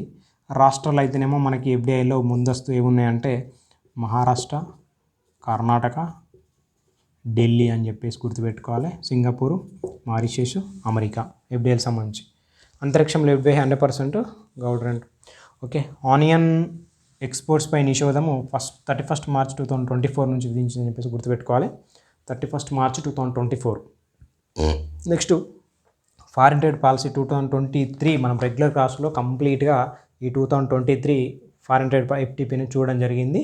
మీరు రెగ్యులర్ క్లాస్లో చూస్తే మన క్లాస్ అనేది ఉంటుంది ధృవ స్టడీ సర్కిల్లో యూట్యూబ్ ఛానల్లో, రైట్. ఈ ఫారిన్ ట్రేడ్ పాలసీ సంబంధించి మెయిన్గా మనకి 4 పిల్లర్స్ ఉంటాయండి. ఇది మనకి 2023 ఏప్రిల్ 1 నుంచి వచ్చింది. ఎఫ్టీపీ 2023. ఇప్పుడు ఏప్రిల్ 23 నుంచి మనకి ఇంప్లిమెంటేషన్ అయితే అవుతుంది. ముగింపు తేదీ అనేది ప్రకటించలేదు. ఎందుకు ప్రకటించలేదు అంటే మనకి కొంత మాడిఫై చేసుకుంటూ పోతుంది, కానీ ప్రతి ఎఫ్టీపీని మనకి ముగింపు తేదీ అనేది కొంత ఉంటుంది, అంటే ఈ డేట్కు ముగిస్తుంది అని చెప్పేసి. ఇప్పుడు 2015 నుంచి 20 వరకు పెట్టింది, అట్లా 5 years పెట్టింది. మనకి 21లో రావాలి. కరోనా వల్ల మనకి పోస్ట్పోన్ అయింది. 22లో రావాలి, కానీ 23 నుంచి మళ్ళీ కొత్త ఎఫ్టీపీ అనేది వచ్చింది. కాకపోతే దీనికి ముగింపు డేట్ అనేది లేదు. దీన్ని మాడిఫై చేసుకుంటూ పరిస్థితులకు అనుగుణంగా చేంజ్ చేసుకుంటూ వెళ్తుంది ఈ ఎఫ్టీపీని బాగా. ఎందుకంటే ఫారిన్ ట్రేడ్ సంబంధించిన పాలసీ అనేది 2023 కొత్త పాలసీ వచ్చింది, అది గుర్తుపెట్టుకోవాలి. దీనికి మెయిన్గా 4 పిల్లర్స్ ఉంటాయని చెప్పేసి గుర్తుపెట్టుకోవాలి. మనం ఆల్రెడీ చర్చించినామండి, క్లాస్ ఉంది రెగ్యులర్ క్లాస్లో భాగంగా. మనకి ఒకటి ఏంటంటే ఇన్సెంటివ్ ఆఫ్ రెమిషన్, ఉపసంహరణ ప్రోత్సాహం అని చెప్పేసి. రెండోది ఎక్స్పోర్ట్ ప్రమోషన్ త్రో కొలాబరేషన్, అంటే సహకారం ద్వారా ఎగుమతి ప్రోత్సాహకాలు అని చెప్పేసి. Next is of doing. Is of doing business, reduction of transaction cost and ఈ ఇనిషియేటివ్. అదేవిధంగా మనకి next emerging areas, e commerce developing districts కానీ ఎక్స్పోర్ట్ హబ్స్ కానీ, అంటే డిస్ట్రిక్ట్లనే ఎక్స్పోర్ట్ హబ్స్గా మార్చాలని చెప్పేసి ఇది ఒకటి మనకి దీంట్లో ఉంటుంది. స్కోమెట్ పాలసీ అని, స్పెషల్ కెమికల్ ఆర్గనైజేషన్ మెటీరియల్ అని చెప్పేసి అంటాం. ఇట్లా కొన్ని 4 పిల్లర్స్ అనేవి ఉన్నాయి. అవి మనం ఒకసారి చూసుకోవాలి. ఇంపార్టెంట్ దీంట్లో 2023 FTPలో భాగంగా ఇంపార్టెంట్ చాలా. రైట్, నెక్స్ట్ ఫారెన్ ట్రేడ్ కదా, ఫారెన్ ట్రేడ్ అయిపోయిందా. రైట్, మనకి ఇంటర్నేషనల్ ఎకనామిక్ ఇన్స్టిట్యూషన్స్ ఉన్నాయి. మనకి కొన్ని ఇంటర్నేషనల్ ఎకనామిక్ ఇన్స్టిట్యూషన్స్ అంటే లైక్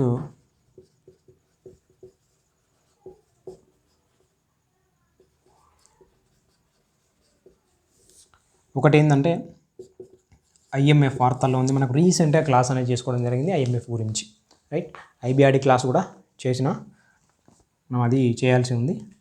రైట్, నెక్స్ట్ IMF కానీ ఈ నెక్స్ట్ IBRD కానీ లేదా వరల్డ్ బ్యాంక్ అంటాం దీన్ని. వీటిని మనము బ్రిటన్ వుడ్స్ కవల్ అని చెప్పేసి పిలుచుకుంటాం కదా.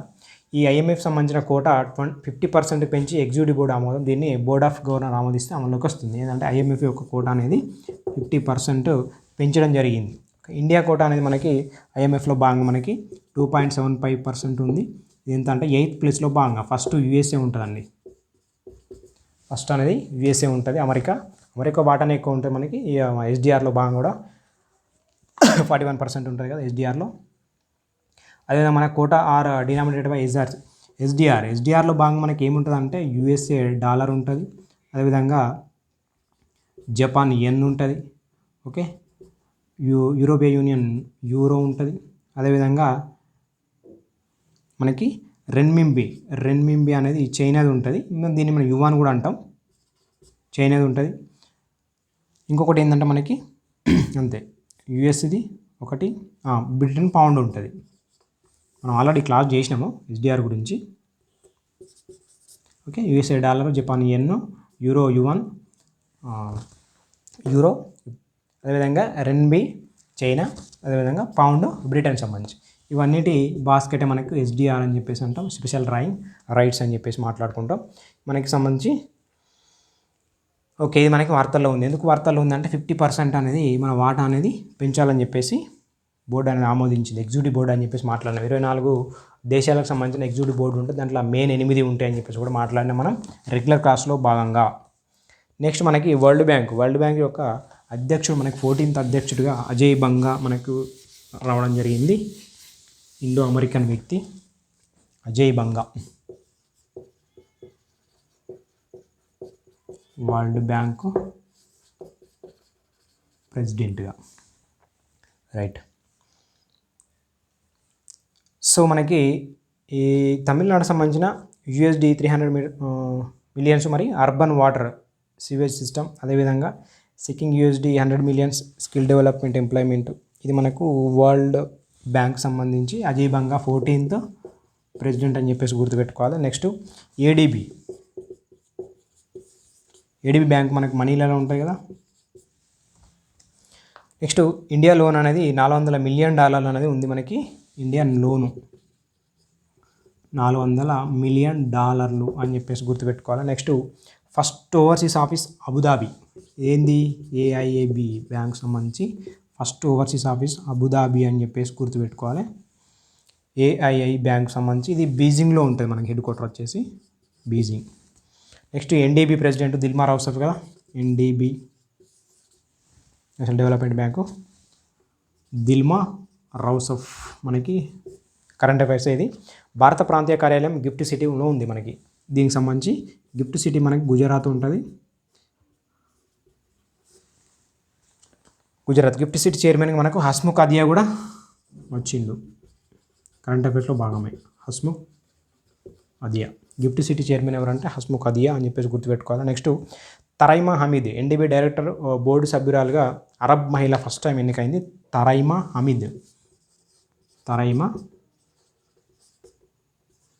హమీద్ అని చెప్పేసి గుర్తుపెట్టుకోవాలి.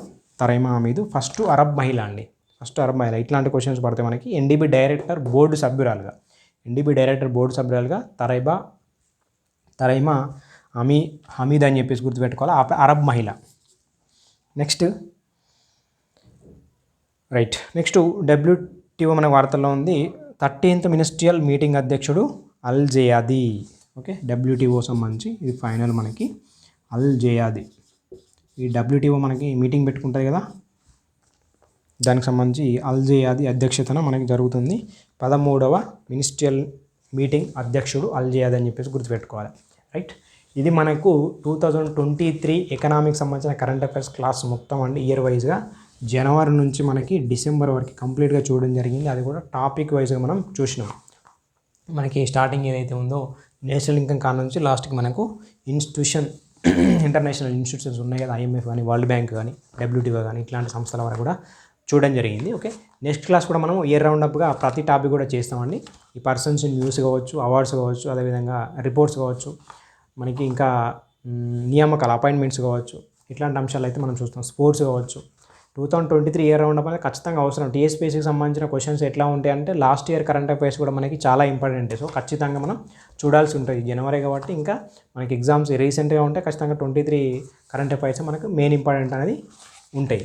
ఓకే, మనము రెగ్యులర్ క్లాస్లో భాగంగా ఫారెన్ ట్రేడ్ అనేది ఒక టాపిక్ ఉంది. ఆ టాపిక్ కంప్లీట్ అయిపోతే మనకి ఫారెన్ ట్రేడ్ కంప్లీట్ అయిపోతే దాన్ని రెగ్యులర్ క్లాస్లో భాగంగా నెక్స్ట్ టాపిక్ అనేది ఇండియన్ ఎకానమీకి సంబంధించి నెక్స్ట్ టాపిక్ అనేది స్టార్ట్ చేస్తాము.